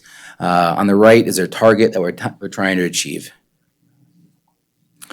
Yeah. Dirk, is that every road in District 2 is the pavement management plan's done, the residential streets, every road is done to get that data? Yes, yeah, and so we have a pavement survey that goes on our local roads as well as the regional roads. It's a survey of the roads, and that gives us the pavement condition index. Because it seems a lot of attention is done on your primary roads, your arterials and collectors and all those things, but it's actually doing the neighborhood roads at the same time, so you have that data too. Dirk, even though can- there's a higher priority for arterials and collectors in the system, right? Dirk, can you take a minute and just kind of give us the background on the van that does this? Because it's a high-speed van, so. Yeah, I know about that part, but I didn't know they did residential streets. Yeah, so I thought they 20, we try and do a survey every 3 years. We did one back in 2015, let's see, 2014 or 2015, right around there. And then the last one we did was 2017. We have, the van does a one pass on all the local roads. So if it can, it goes down the middle of the road. If there's traffic, it stays to its side, and it provides us a sample of that local road. For the regional roads, we do two passes, one in each direction. If there's 4 lanes, we just do the outer one, which is usually the one that's in the worst condition. So yeah, we do definitely have the data on all the roads, and that's what we use to come up with the pavement condition for all the roads. So this is an overview of the budget. So there's about $1 million for RTC funds. There's about $500,000 in surface transportation block grant funding. That's for the year of 2020. There's also another $500 for 2021. And then November of 2018, the Virginia and Truckee Railroad Sales Tax Plan was approved. And this is providing about $650,000 for capital preservation projects. So this is an overview. The slide on the screen is of District 2 again. And we worked with our pavement management software, and through discussions with staff, review of comments that we've had, and review of the software and what it's recommending, these were the projects that we identified. So the orange color shows you a surface treatment, which means it's kind of like a slurry seal or a micro seal. It's more of a wearing surface on top to preserve the pavement. Red shows that it's a rehabilitation, which means we need to do a full reconstruction or possibly a mill and overlay. And then green is kind of in between the preservation and the rehabilitation stage. So we need to do a little bit more research before we give a recommendation. So each of these projects are identified by a little bit of a circle X that shows you the boundaries of that property. So kind of starting up North Ridge, which we're expecting a surface treatment. And then there's also a section of North Ridge that's in really poor condition, and that would be a rehabilitation. Then we move south, we got a project on Roop Street, which would be a preservation. Winnie was identified, that's still yet to be determined on the best treatment for that. Moving south is Long Street, followed by Russell Street. Solomon Road came up as a surface treatment, a road for surface treatment. And then also Telegraph came up as a rehabilitation. So now I'm gonna move through, kind of implied some of the information and how we, Sorry, I had a question for you. So the projects that are to be determined, how did you guys come up with your preliminary cost estimate? Did you go worst case on those to just put a dollar figure in there? we use, we worked with a project manager in Carson City, and we went out to the site, we looked at the roads, we looked at some of the patching needs, because a lot of times when it's in between, there's some patching. And so we identified some of the areas that we needed to do patch, and then we also put a surface treatment on there. And as we kind of do the math, as we move forward and we find those costs, that's gonna really let us know if we wanna do a mill and overlay, or maybe stick with patching and then doing a surface treatment. So we've kind of just done the patching and the surface treatment at this time. So for District 2, so the roads and their functional class are shown on the screen. So yellow is your collector roadways, and then green is your arterial. And just so you know, it goes arterial on top, and then it goes down to a collector roadway. Telegraph is the only local road that's being proposed for improvements. And Telegraph would be in conjunction with utility projects? Correct. There's utilities that needs have been identified with Telegraph. It's still clay pipe on Yeah. that section. Clay pipe, yeah. Hold on now. We still design stuff with clay pipe. That may be the worst road in town at this point. It's come up with the software as well as just comments from our streets crew and public comments. So that's one of the reasons why I kind of boiled to the top. Traffic volumes. So this slide shows you the volume of these roadways. So purple is your higher traveled roadway, followed by blue, and then orange. And then we also did a review of fatalities, crashes for fatalities and injuries. We use this to help kind of dictate design and take advantage of problems that we see in the transportation network, so that we can, as we move forward with the project, we can try and tackle some of the problems if they're design based. And then this map shows Public Works capital improvement projects. And the reason why we do this is to really promote the dig once approach. We've started conversations with other divisions within Public Works. A good example of this was the Telegraph, which is going to have some utility needs. And then also on Long Street, there are some issues that came up on Long Street, and some of the utility improvements might actually grow. So we're working with the utilities divisions to see if there's a partnership that we can do to make sure that we have a dig once approach. So this slide shows the pavement condition for each of the roads. So green is kind of your satisfactory and good, which means it's an ideal candidate for surface treatment. And then when you move into the yellow, it's kind of a poor and fair condition, and that's a lot of the roads that the surface treatment has yet to be determined. And then red is that it's a very poor or a failed roadway, and it needs significant rehabilitation. So again, this is just a duplicated slide, but it kind of shows you all the projects that we're proposing.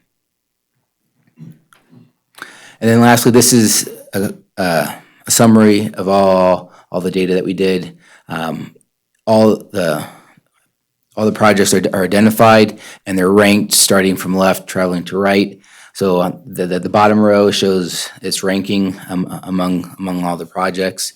So Roop Street was ranked first, and that's the surface treatment between Northridge and Washington. That was followed by Solomon Road, which is between Fairview and Long Street.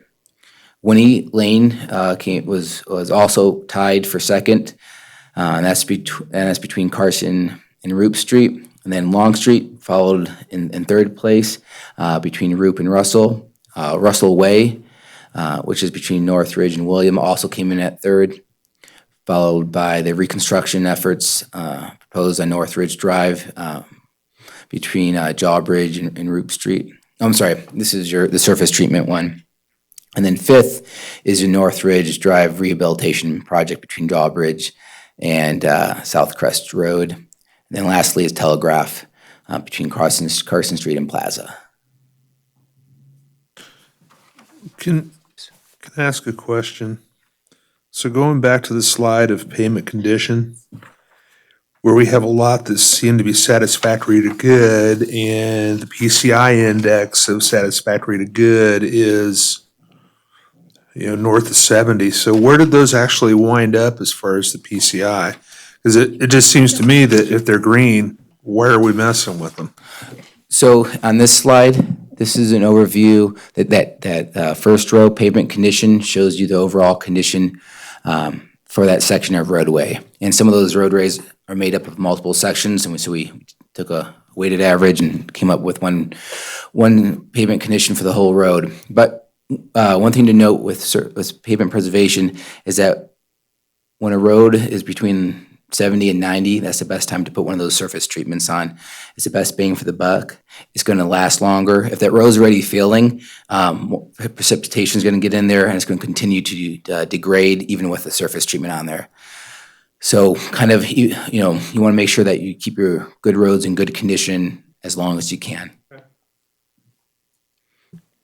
I remember you saying that a few years back, how important it is, actually Patrick's shop was in there, how important it is to treat roads at that condition, and it's critical, otherwise the cost just goes astronomical.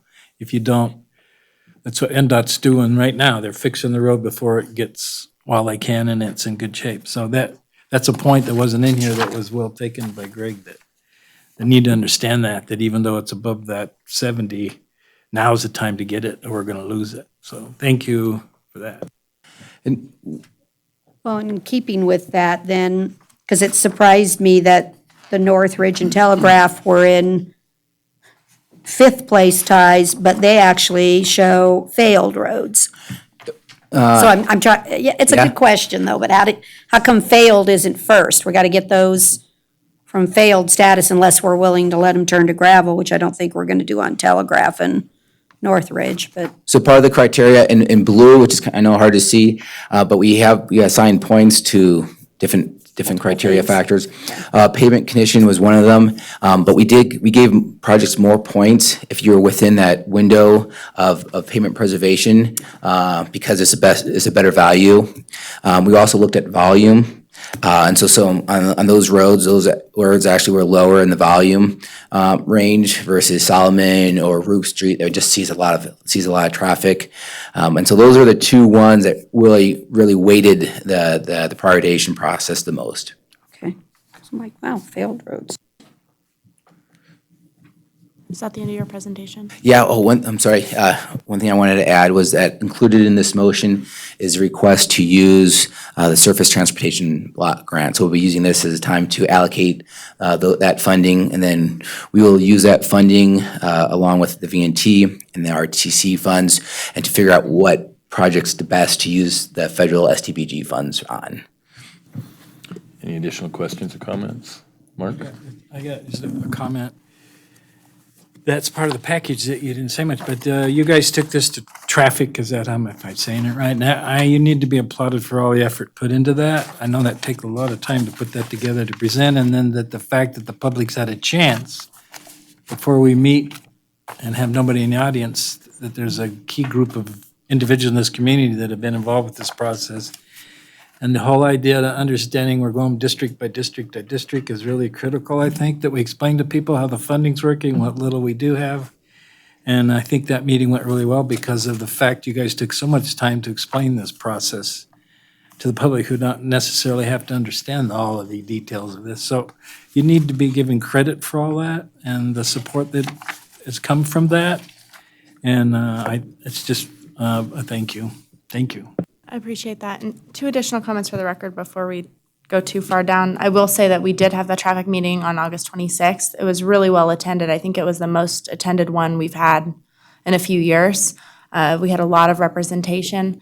They did review the projects, and I don't recall any negative comments from them. There was a lot of support expressed in the public comment time and the discussion received. We did receive one comment that they had wished that we could pay more attention to the local roads, and we had a good discussion about limitations on funding that came out of that comment, but in general, they were very supportive. I'll also note, Dirk, if you don't mind going back to the map of the projects, you'll note when staff were looking at projects for District 2, you'll recall that we're also doing projects on Fairview and the VNT project on Route that's planned from Fifth to Musser.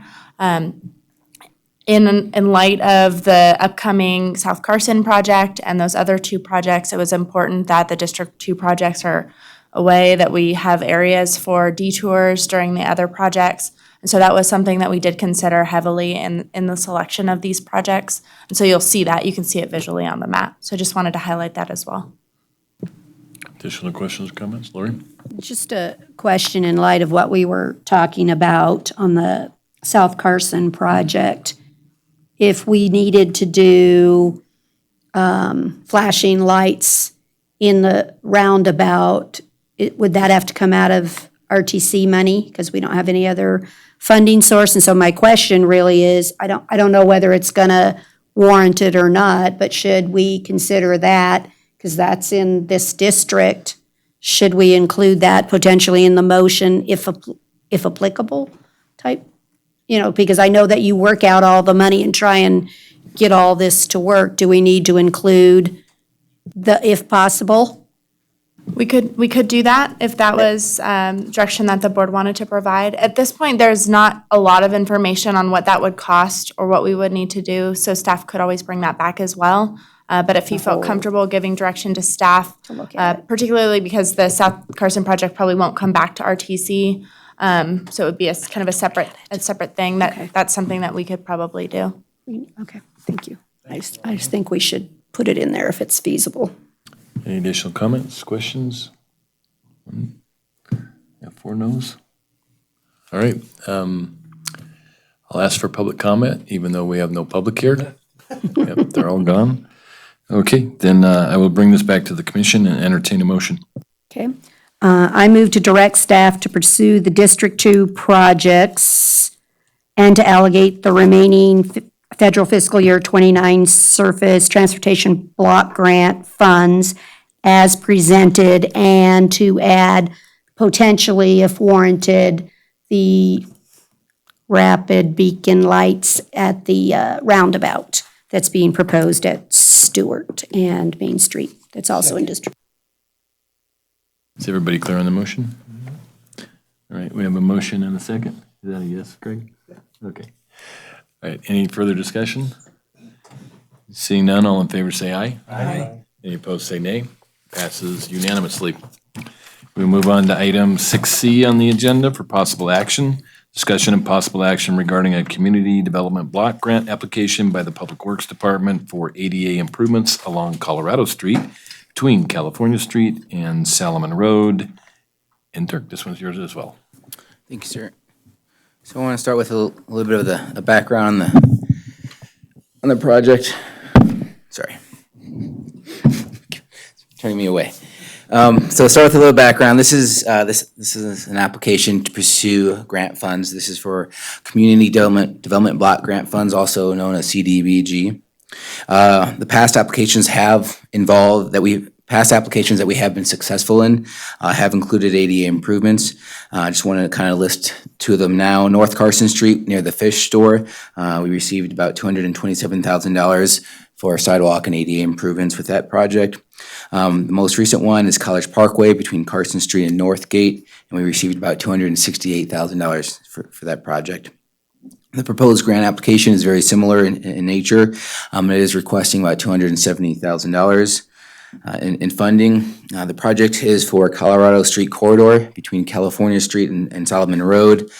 The project improvements include ADA ramp improvements, replacement of sidewalk, adding additional sidewalk, as well as replacing pavement in certain areas to bring the road up to the sidewalk. The application is proposing to use transportation infrastructure funds to extend the roadway to meet the sidewalk. The local match is not required, but it does strengthen the application. So the total project cost is about $420,000. That's comprised of $270,000 in CDBG funds and then about $150,000 in transportation infrastructure funds. If it's approved, the $150,000 from transportation infrastructure would be budgeted with fiscal year 2021. The project will prioritize work near California Street and progress east to Solomon. Probably not going to get all the improvements that we would like to get, but the project is scalable and we'll go as far as we can. The project was identified due to the high and medium density residential areas nearby, improvements to pedestrian connectivity, the ADA improvements on Colorado Street, which will allow us in the future to come back and address rehabilitation needs on Colorado Street at a lower price since those ADA improvements will be done. And then also California Street and Colorado Street both serve the Jump Around Carson bus system, so we see that as a benefit. That concludes my comments, and I'm happy to answer any questions. Questions? Go ahead, Mark.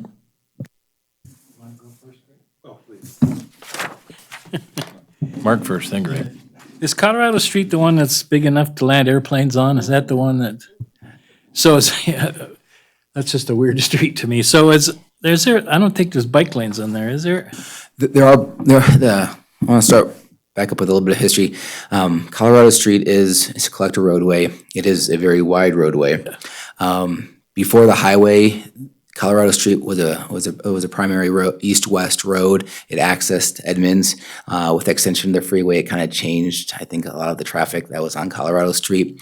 But for the most part, Colorado Street does have 2 lanes in one lane in each direction. I believe a center turn lane in certain locations near intersections, bike lanes in the areas, and then also on-street parking. So it's rather a large road. it talks about beacons in here. Aren't there stop signs at most of the places people cross there that are dangerous, like Silver Sage and Solomon? Where are the beacons gonna go on Colorado? There is some work on this one that deals with pedestrian push buttons, but those are more at existing locations like Roop Street in Colorado. There's an existing traffic signal, and Solomon. And what we like to do is when we move forward with these projects, we want to look at those pedestrian push buttons and make sure that they meet ADA. Oh, I got you. From an ADA standpoint, they need to be within like 10 or 11 inches of a level concrete or level hard platform.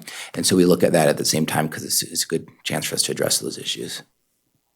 I was just surprised that this street made it, but I guess the schools put a lot of kids up and down these streets to their homes, I guess, that I don't see when you're out traveling most of the time. But that's all. No more comment. So taking a look at this corridor, there are intersections that do have ramps that are wrong.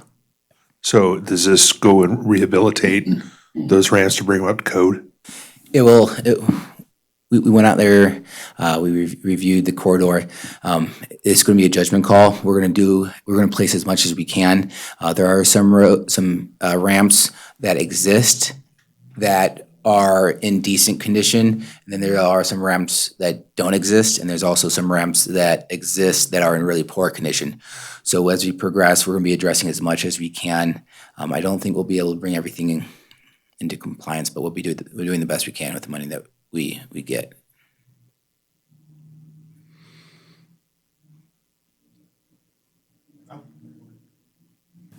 So does that mean that you'll bring them into compliance from west to east and scale the project as far as you can? Yeah, unless You'll fix everything starting from the west, you'll fix everything that you can to the east till you run out of money? Yeah. Okay. Oh, sorry, If you no. you wouldn't hit Solomon before you'd hit something in between? Well, we'll look at it, Yeah. and there's some key issues on California Street that have been identified, especially because of the transit issue, and then also on Roop Street. As we move forward, we'll look at all the issues that exist in the corridor, and we'll have to prioritize them. So if there is one on Solomon Road that's just too bad to ignore, you're right, we will address it, and we might have to skip.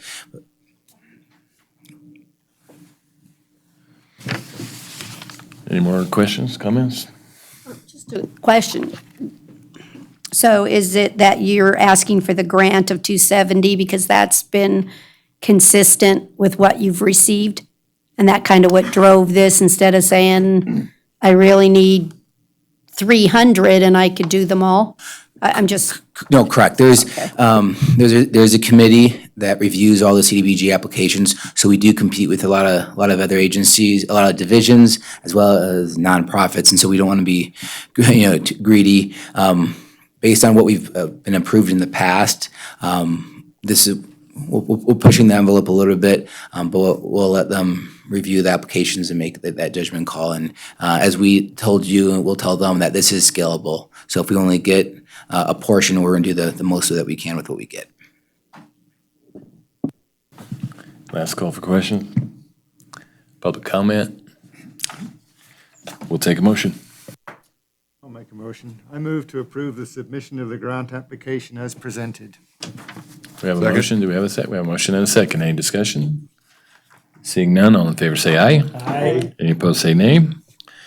We're on a roll. Also passed unanimously. We are now on item 6D for possible action, discussion and possible action regarding contract number 193-00050, Southwest Carson City Circulation Study with Headway Transportation for a not-to-exceed amount of $60,000 through September 12, 2020, to be funded from the Redevelopment Revolving Fund Account. Lucia. Thank you, Mr. Chair. Lucia Maloney, Transportation Manager.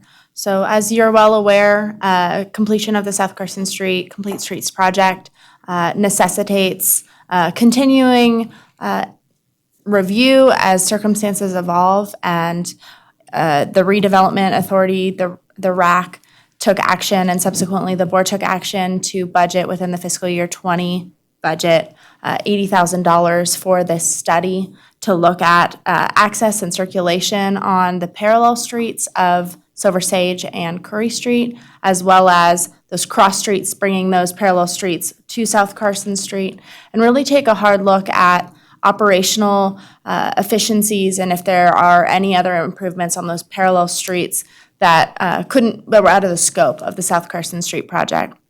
A major component of the study will also include looking at that Snyder-Appian potential future signal that's been in the regional transportation plan that's been long desired by Carson City due to the proximity of a fire station on the east side of South Carson Street at Snyder and getting those fire trucks out and turning left onto South Carson Street, as well as the large amount of development happening in that part of town and making sure circulation access needs can be met there as well. A key focus of the RAC is continued business access and the ability for folks to turn around, get around, ensure that commerce and economic activity is still thriving in that part of town. So that will certainly be a focus of the study as well. Staff worked with our SOQ list, our on-call list of consultants. We did get a bid of $60,000 to do this project from Headway Transportation. The savings, of course, would be released back to the RAC fund for other projects. There was a long list of needs across different departments. So that built itself in here. We anticipate that this project will be completed during this fiscal year, so I've included that. And then additional details about the scope are provided on packet page 81. I'm happy to answer any questions or go into more detail if there's a desire to do so. Thank you. Questions? Just a comment. Go ahead, Mark. I am so happy to see this proactive approach to what's going to happen there in the future as we're all watching construction down there and the growth and the vacant land that can still be developed. This is great, and I love this, and hopefully we can figure out how to fund it once we're done with it. Thank you. Greg? All right. So if you had $20,000 extra dollars for this study, which you do, is there a way to increase the scope or the task in this, that if you had a wish list in the southwest quadrant of the city, do you have a use for that $20,000 to increase the scope? You've probably learned from now, I like to do careful planning, and I like to have solid, well-reasoned documents behind before we ask for capital improvement dollars. I feel like those documents can be used to give us more competitiveness when we go out for grant dollars. When I talked with Headway and I talked with them about what we needed to do, they felt like $60,000 was ample money.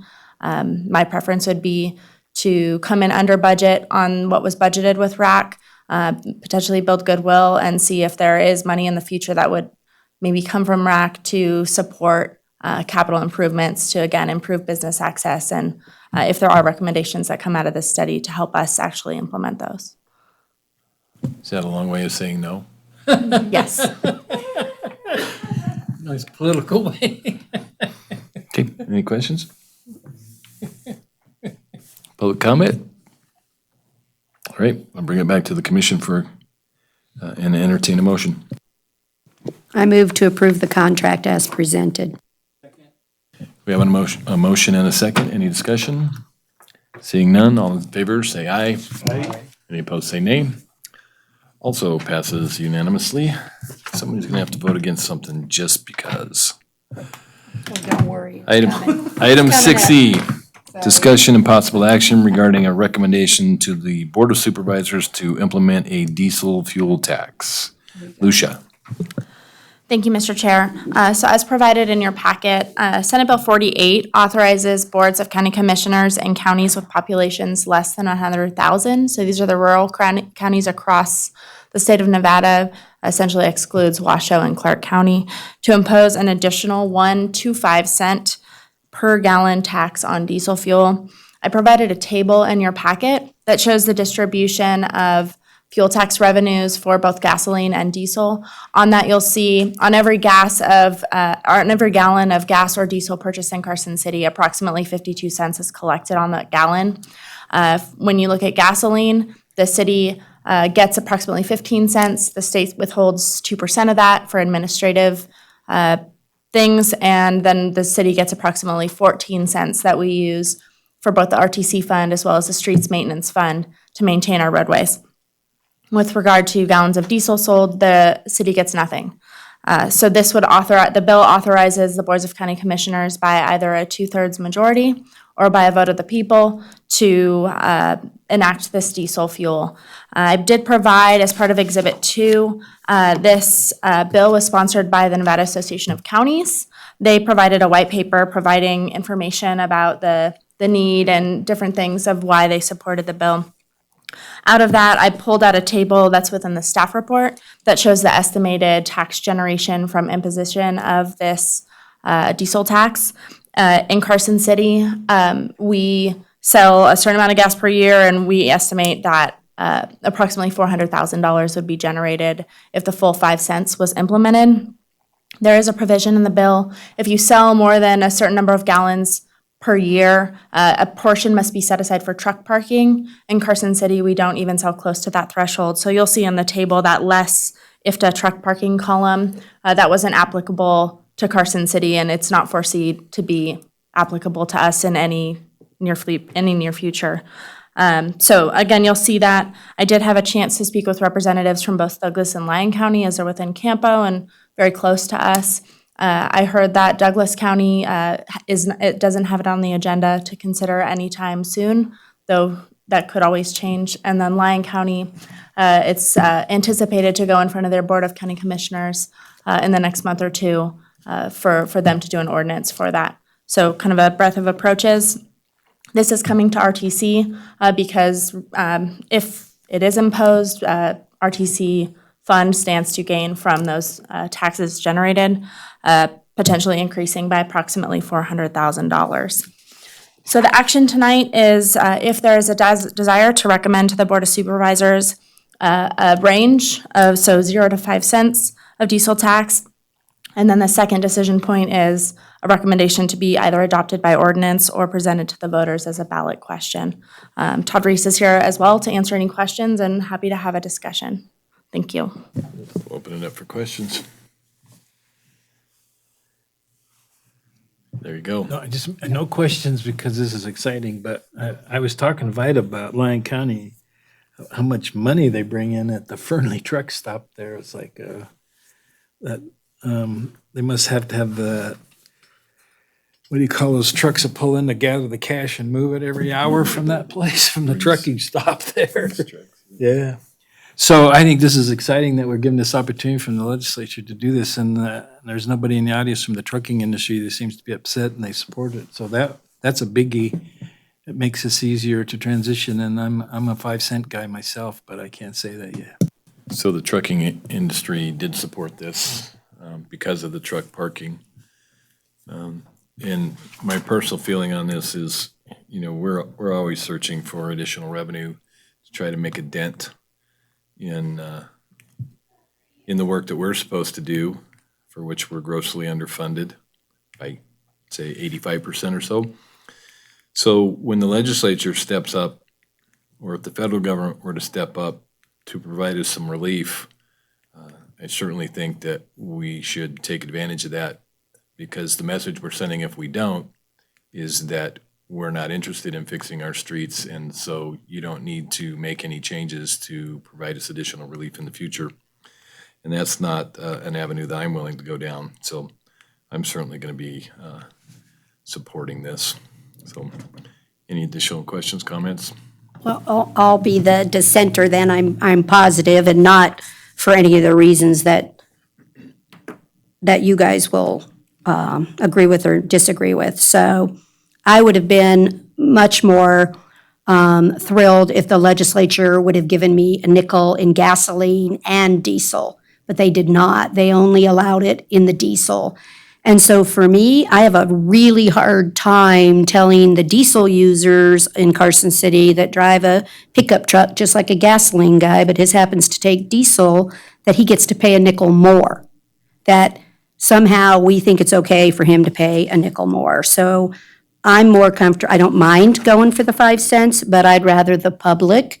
So there's lots of options. I don't mind going for the nickel. I think you're absolutely right. We need the money, but I'd rather the public tell me that the diesel user should pay 57 cents instead of 52.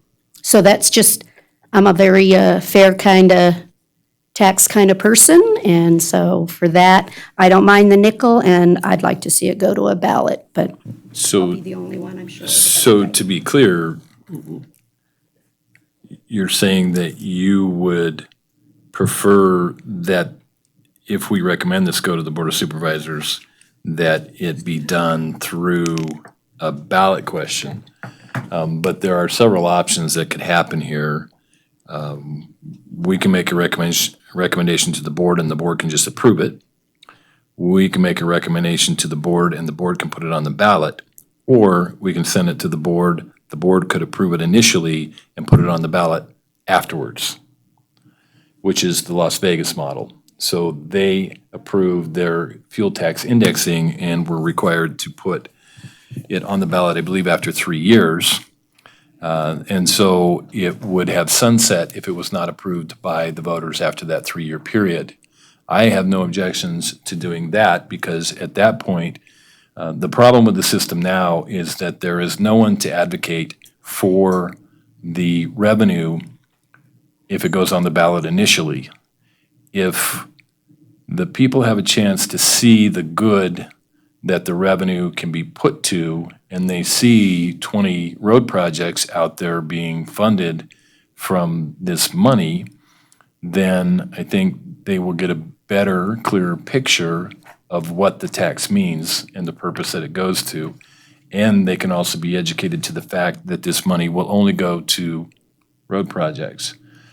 So, I have no objection if it's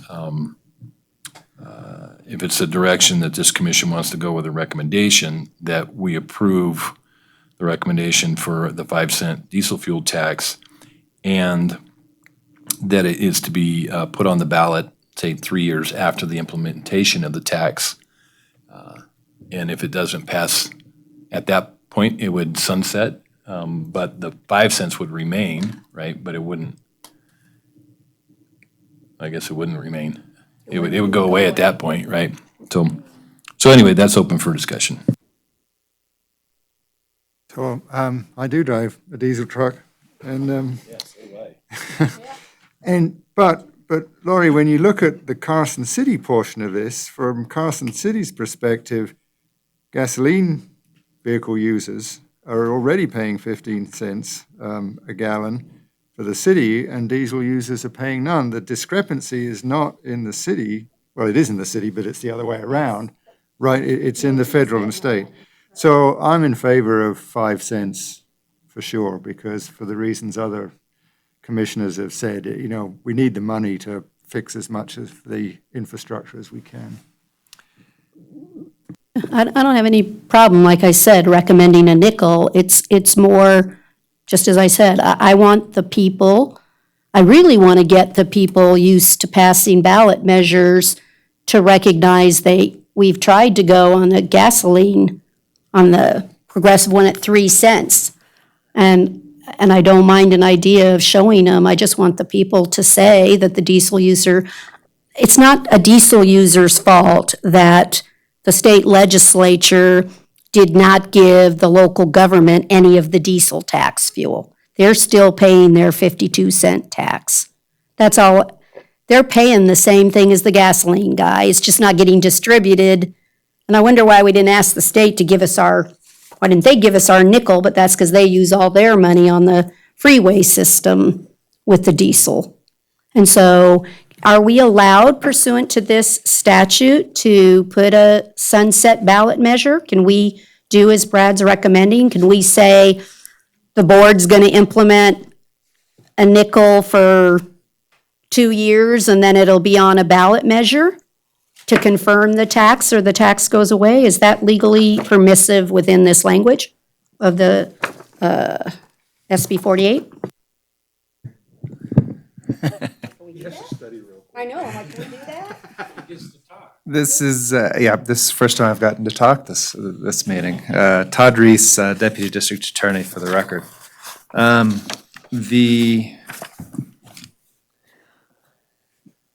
The answer to your question is I'm going to have to research it and look into it further. I have read the statute, and it does say that a county may implement the tax by ordinance or by ballot measure. I couldn't, it doesn't seem unreasonable to say that a county could implement it for 3 years with the sunset provision subject to a ballot measure. But I would need time to look at that and verify it with my boss. That's something I would the city suggest could that do. if we pass it through the board, that we've complied with the bill, and at that point, once it's approved, as laid out here in the bill, then we can do whatever we want to sunset it anytime we want. I'm not speaking for you or giving you direction. I'm just saying that common sense dictates that should be the case. But here is the scenario the conversation that I've had at least 60 times. Somebody comes up to me and says, "You need to fix the road in front of my house." And I say, "We're not going to because we don't have the money." And then I will ask them, "Oh, by the way, how did you vote on the fuel indexing ballot measure at the last election?" "Oh, I voted against that." "So where are we supposed to get the money?" "Well, I don't want to pay for it. I just want you to fix it." So that's our reality. And so I'm certainly not going to be willing to pass up an opportunity like this that provides us a way to do our job, regardless of the pushback that we may get from the public. I just don't think that it's reasonable of the public to expect us to do our job with no money. Right. It's just not realistic. Right. No, I agree with you that, your interpretation seems very reasonable. But again, that's something I'd need a little bit of time to look into and just verify. We certainly could recommend it that way, because this is only a Certainly. recommendation. Then you could research it and be ready by the time it went to the Board of Supervisors. Certainly. I mean, as far as that goes, so we could recommend a nickel with, I don't know, who cares, a 3-year ballot measure thereafter to continue it or something. Yeah, it should. And then they could look it up. It should be worded that it would be Subject at to a that. general election no sooner than 3 years after the implementation of the tax. Yes?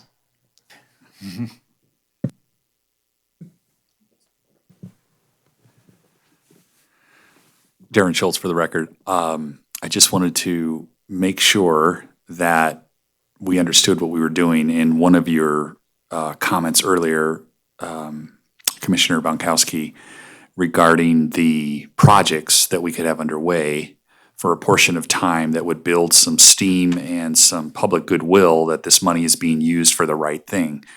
And the model that was done down in Clark County was that they would raise, it was based off of indexing, but that they would raise it for 3 years.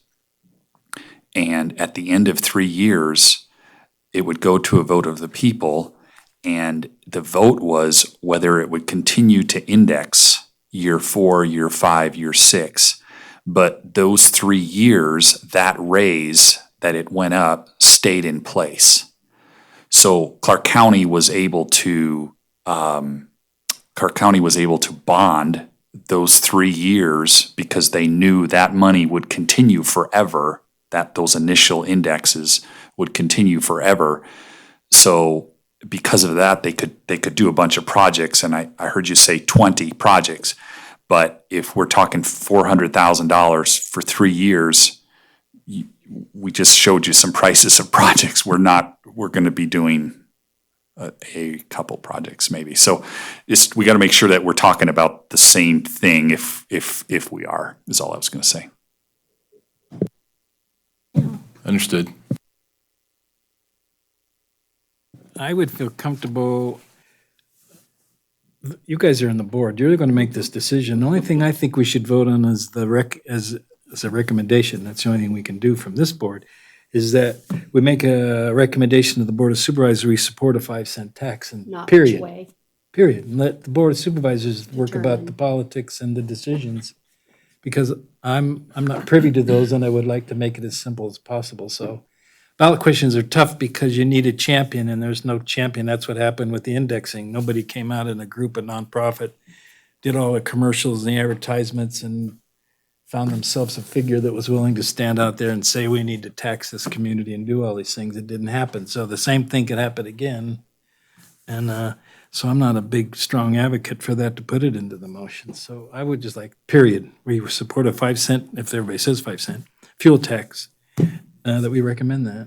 Is that, would you agree to that as a simpler motion without staying out of all of It's the not, politics? yeah, it's not for me to agree with. I mean, you can propose a motion and we can discuss it Well, and I then didn't vote wanna on it. I didn't want to get slammed. You have a comment, Chaz? I do, and I would be in favor of saying which, I mean, it's a recommendation to the board, and I agree with the chair that it would be much better to do it by ordinance and worry about a vote later on because, well, I just feel that that's a stronger recommendation. I mean, it really is up to the board what they're going to do. I mean, so in some ways it may not make a difference, but if on the other hand, they wanted some support from the RTC, then I think we should give it to them. Well, and I'd like, just honestly, a little support from the public. I think they have a responsibility. I agree with Brad that they're continually saying, well, I had people telling me to take the money from South Carson and work on the local streets, and I did the same thing. I said, well, did you vote for the tax? No. Well, then I'm not going to work on your local streets. I mean, they have some responsibility to make a decision. $400,000 a year, honestly, is not going to miraculously fix the road issues in Carson City. They're not. That's going to get us what? We could finish the project on Colorado with the ADA needs or something. What's the It's not- shortfall? What's the shortfall that you say? That's what I mean. So $400,000 represents approximately a 10% increase in our annual funding. We've talked about using the 3% waste management increment that goes to roads on potentially like a crack sealing contract for the local roads, and that's estimated to be somewhere in the line of $300,000 to $400,000 a year. So something like an additional $400,000, if we couldn't bond, could be used on potentially a citywide contract to do shouldering, or potentially could be leveraged into a bigger grant used for local match, such as for something like William Street or North Carson. So that's also something we could look at, but those things do take time. But to answer your question, Mark, the potential annual shortfall will still be in the $7.5, $8 million range. That's the number I'm looking for. Well, and I think something else too is you see that the state is now asking registrants to give their mileage because you have the proliferation of electric cars. I think road money is an issue, and I think it's a national issue. So I'm not so sure any fix or anything.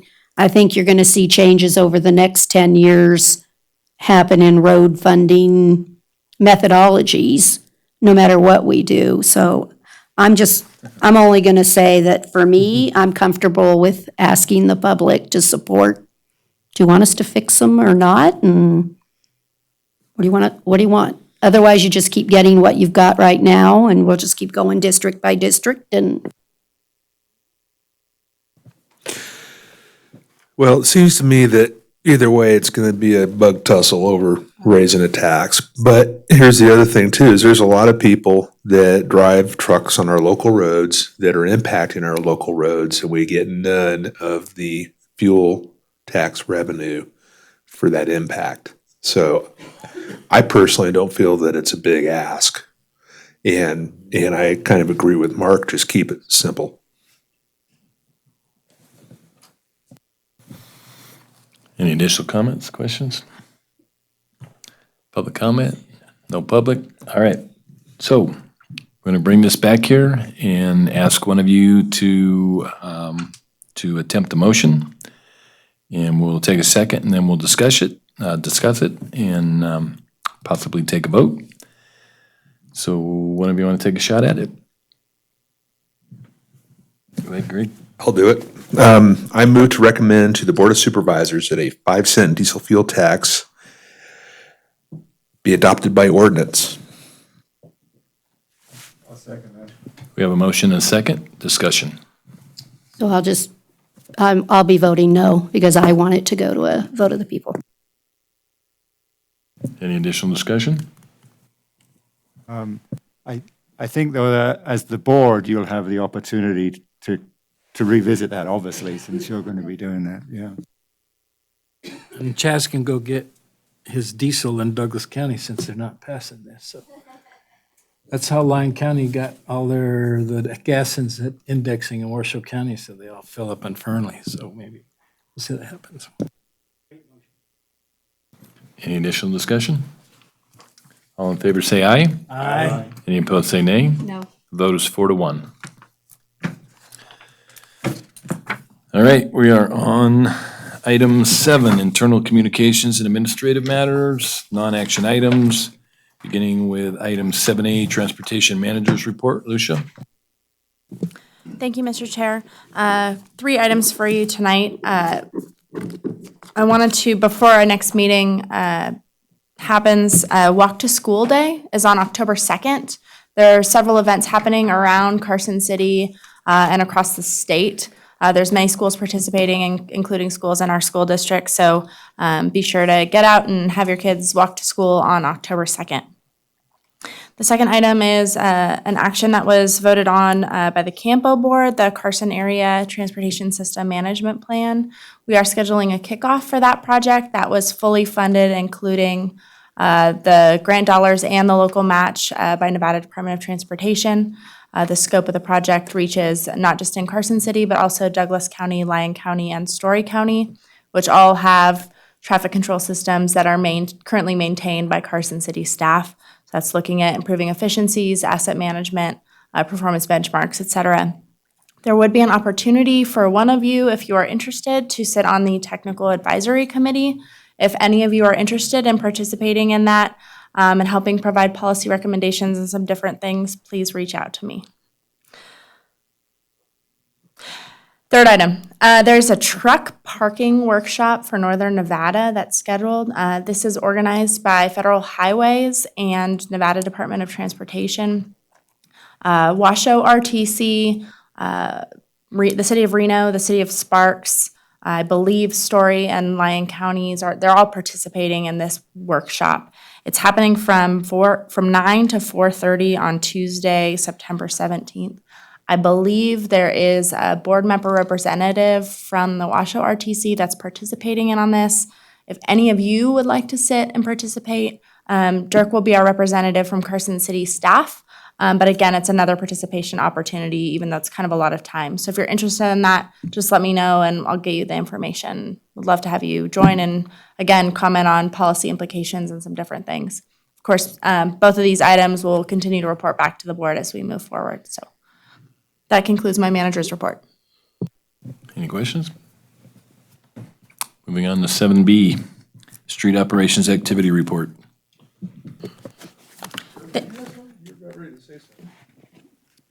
At the freight meeting, there's gonna be free pizza. Sold. Something of substance. So, item 7B.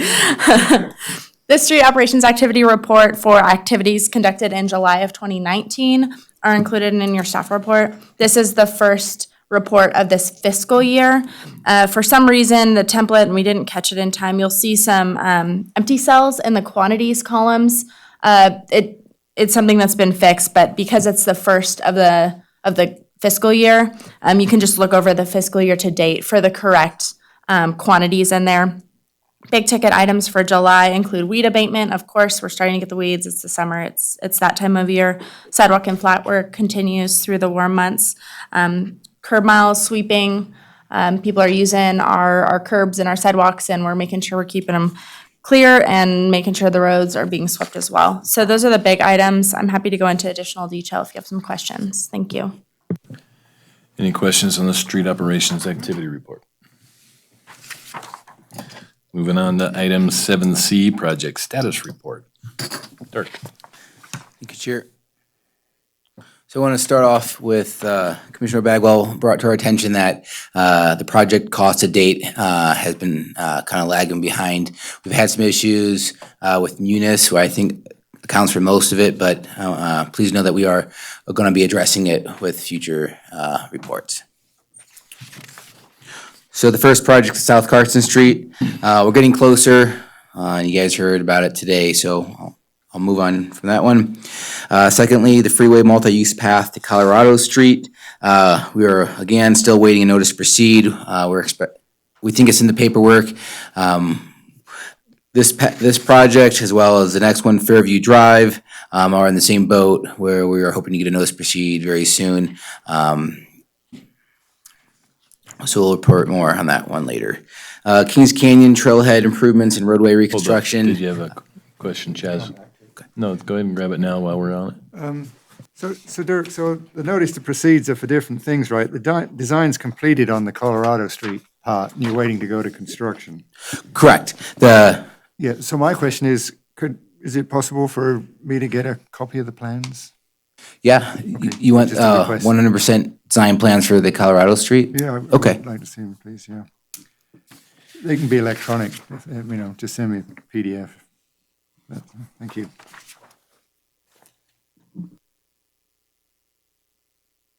Thank you.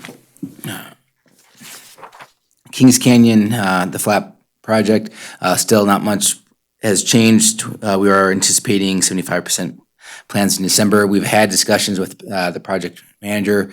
We're in active discussions with the Parks and Recreation Department here, just to have good communication on the project. We will be presenting the project in December, I believe, at a joint meeting with Open Space and Parks committees. Store Street is done. The lighting is on. If you haven't used it, please do. It's a good project.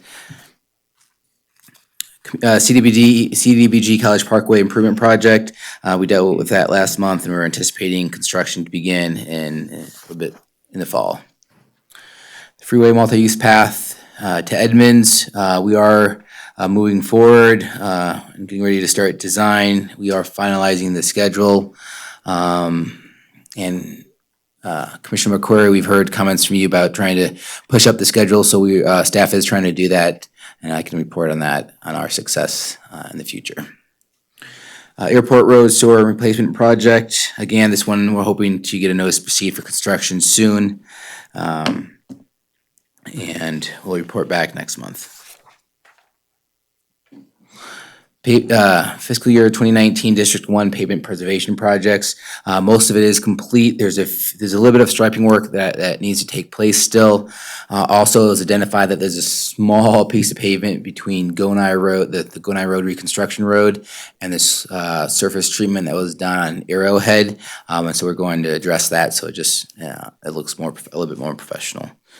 But we've caught that. Gonai Road is done. The Gonai Road Reconstruction Project is complete. Fiscal year 2019 District 1 street lighting for the intersections of Arrowhead and Gonai and College and Northgate. That one's moving forward in the fall. Part 2 of District 1 pavement preservation projects has moved forward. Again, most of it is complete. The only thing remaining is possibly some striping. The contractors were trying to get out there last week, but the rain kind of held them back a little bit. Clearview Drive micro surfacing project, that one is complete. I'm going to interrupt you there. Oh, yeah. On Clearview Drive, the Board of Supervisors received a comment letter from a member of the public regarding speeding on Clearview. We did go out and collect speed data along Clearview near Ponderosa a few months ago. The output of that speed study was that in the 35-mile-an-hour speed limit, the 85th percentile on the eastbound was 54 miles an hour, so substantially above the speed limit. The westbound was also very fast, though not quite as high as the eastbound. In light of that finding, we did consider various improvements to Clearview to see how to slow it down. One of the things we implemented as part of the Clearview microsurfacing project was we narrowed each of the lanes by 6 inches, so from 11 feet to 10.5 feet. There's been a lot of research shown that perception of narrower lanes can help slow down drivers a little bit. We're not going to put stop signs. It's not realistic to consider putting stop signs at every intersection along Clearview Drive, nor do I believe, based on the site distance along that facility, the low number of crashes. I'm not aware of any crashes along Clearview in the recent couple of years. The 85th percentile speeds that are being driven, and the functional class of the roadway, and that it's a major east-west connector and collector roadway for getting the residents to our commercial areas and beyond. I don't see that a speed study would have the end result of lowering the speed limit. So I just wanted to say that, and say as part of this project with the striping being done last week, staff do intend to go back out and collect new speed data probably in a couple weeks after drivers have adjusted to those narrow lanes. And it'll be an interesting test to see if that was effective at slowing people down. In the meantime, we have upped patrols of that roadway, and the board members and others that receive that email can expect a response from me to this effect probably tomorrow. I'm going to ask this question. Why don't they raise it to 45 then? If most of the people use, that's highway patrol, you go out and do a traffic study, you look at what people are traveling on the roadway versus trying to have people do something that they're not going to do. That's a great question. The Carson City Municipal Code requires that we conform to the manual uniform traffic control devices, which then stipulates that to change speed limits, you should have a licensed traffic engineer complete an engineering study. One of the things they would look at would be the 85th percentile speeds and some of the other things I mentioned, and it may come back and show that it should be, in fact, increased. So that's something we need to carefully look at, and I think having the revised speed data will be helpful in having us understand evolving circumstances. Moving on to the last project is Roop Street Rehabilitation Project. Surveyors went out there. I haven't seen any of the right-of-way, but they went out there to survey the right-of-way, and we should be getting that information soon. Please note that Commissioner Bonkowski, I believe you got reached out to by an AR Fearman, and I spoke with him at the beginning of this meeting. I got his contact information. We will be talking. He had concerns about the condemning public right-of-way, or condemning private property to widen Roop Street, and so I let him know that we're not looking at taking right-of-way to widen Roop Street. But I will be reaching out to him and letting him know, and we'll be responding to the letter appropriately. That concludes my comments. One thing I'd like to add is a lot of these projects are done. And Commissioner Bagwell, we talked about kind of adding an as of date. Would you be okay with us removing projects, or do you want to kind of see a final project cost number before we remove the project? Because on some of these projects, we're still waiting for an invoice from the contractor, or it hasn't gone through the full process. Well, I don't mind if in the end you remove them, but then we get a synopsis spreadsheet that said, here was what was budgeted for the project, here was the final answer.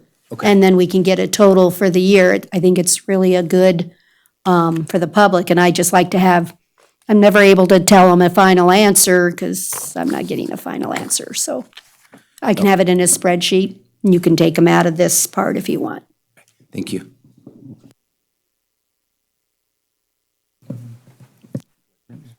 Dirk, I made this request at the traffic meeting for the Roop Street project. If you guys could just look at the possibility of adding bike lanes as you go through the design process for that, I'd appreciate it. Thanks. Will do. Any additional questions on the project status report? How about future agenda items? Thank you, Mr. Chair. So it was brought to my attention that the Department of Health, we have a contract for our transit where they reimburse us for our Medicaid trips for transit. They would like to up the amount that we're eligible for reimbursement here for Carson City, as well as extend that contract for 5 years. So we're working on a contract amendment. It should come to you next month. Additionally, you will receive the Jack Transit Plan for consideration for approval. And then also for this fiscal year, we were approved to purchase 2 Jack buses. Our contract for that purchases it's run its course. We're looking currently to get on a joinder contract with a contract out of either Oregon or Washington to purchase those buses. I wanted to mention this because in light of Commissioner McQuarrie's comment earlier about diesel fuel, we are looking this year to go to a smaller bus that's potentially gasoline engine. They're easier to maintain, potentially a shorter lifespan, allowing us to not have to hold on to these aged buses that require a lot of maintenance. So we're looking at some of those changes, and I anticipate that would come to you next month as well.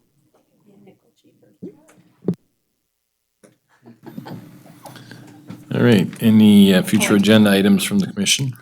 Yes, I would like to get a copy of what our current truck routes or those streets that we don't allow normal truck travel through, or that is a local delivery only. If we could talk about that. I don't think the whole time I've been here we've ever talked about truck routes, and with all the new stuff, I'd like that. Thank you. Any other items? Okay, then we will move on to item 8, board comments. Start with you, Chaz. Said enough. Mark? Had plenty of chances to talk tonight. Lori? Nope. Yeah, me too. Greg? All right. Item 9, next meeting is tentatively scheduled after the CAMPO meeting on Wednesday, October 9th, right here in this very bat room on this very bat channel. And finally, final public comment. And again, we still have no public. You may. Tonight is Kathy King's last CAMPO RTC meeting. She is fabulous. She does a really great job for our board, and I'm going to miss her. So if you have a chance to thank her at the end, she deserves it. She does a really great job. Yeah, she did. Well said. Yeah, we will miss you, Kathy. Wow. Yeah. You ended on a sad note. What's the matter with you? Quiet sidekick, right? No, very quiet, but very thorough. Always keeping us in line without saying a word. All right, item 11 for possible action, adjournment. Move to adjourn. We are adjourned. Thank you all for participating.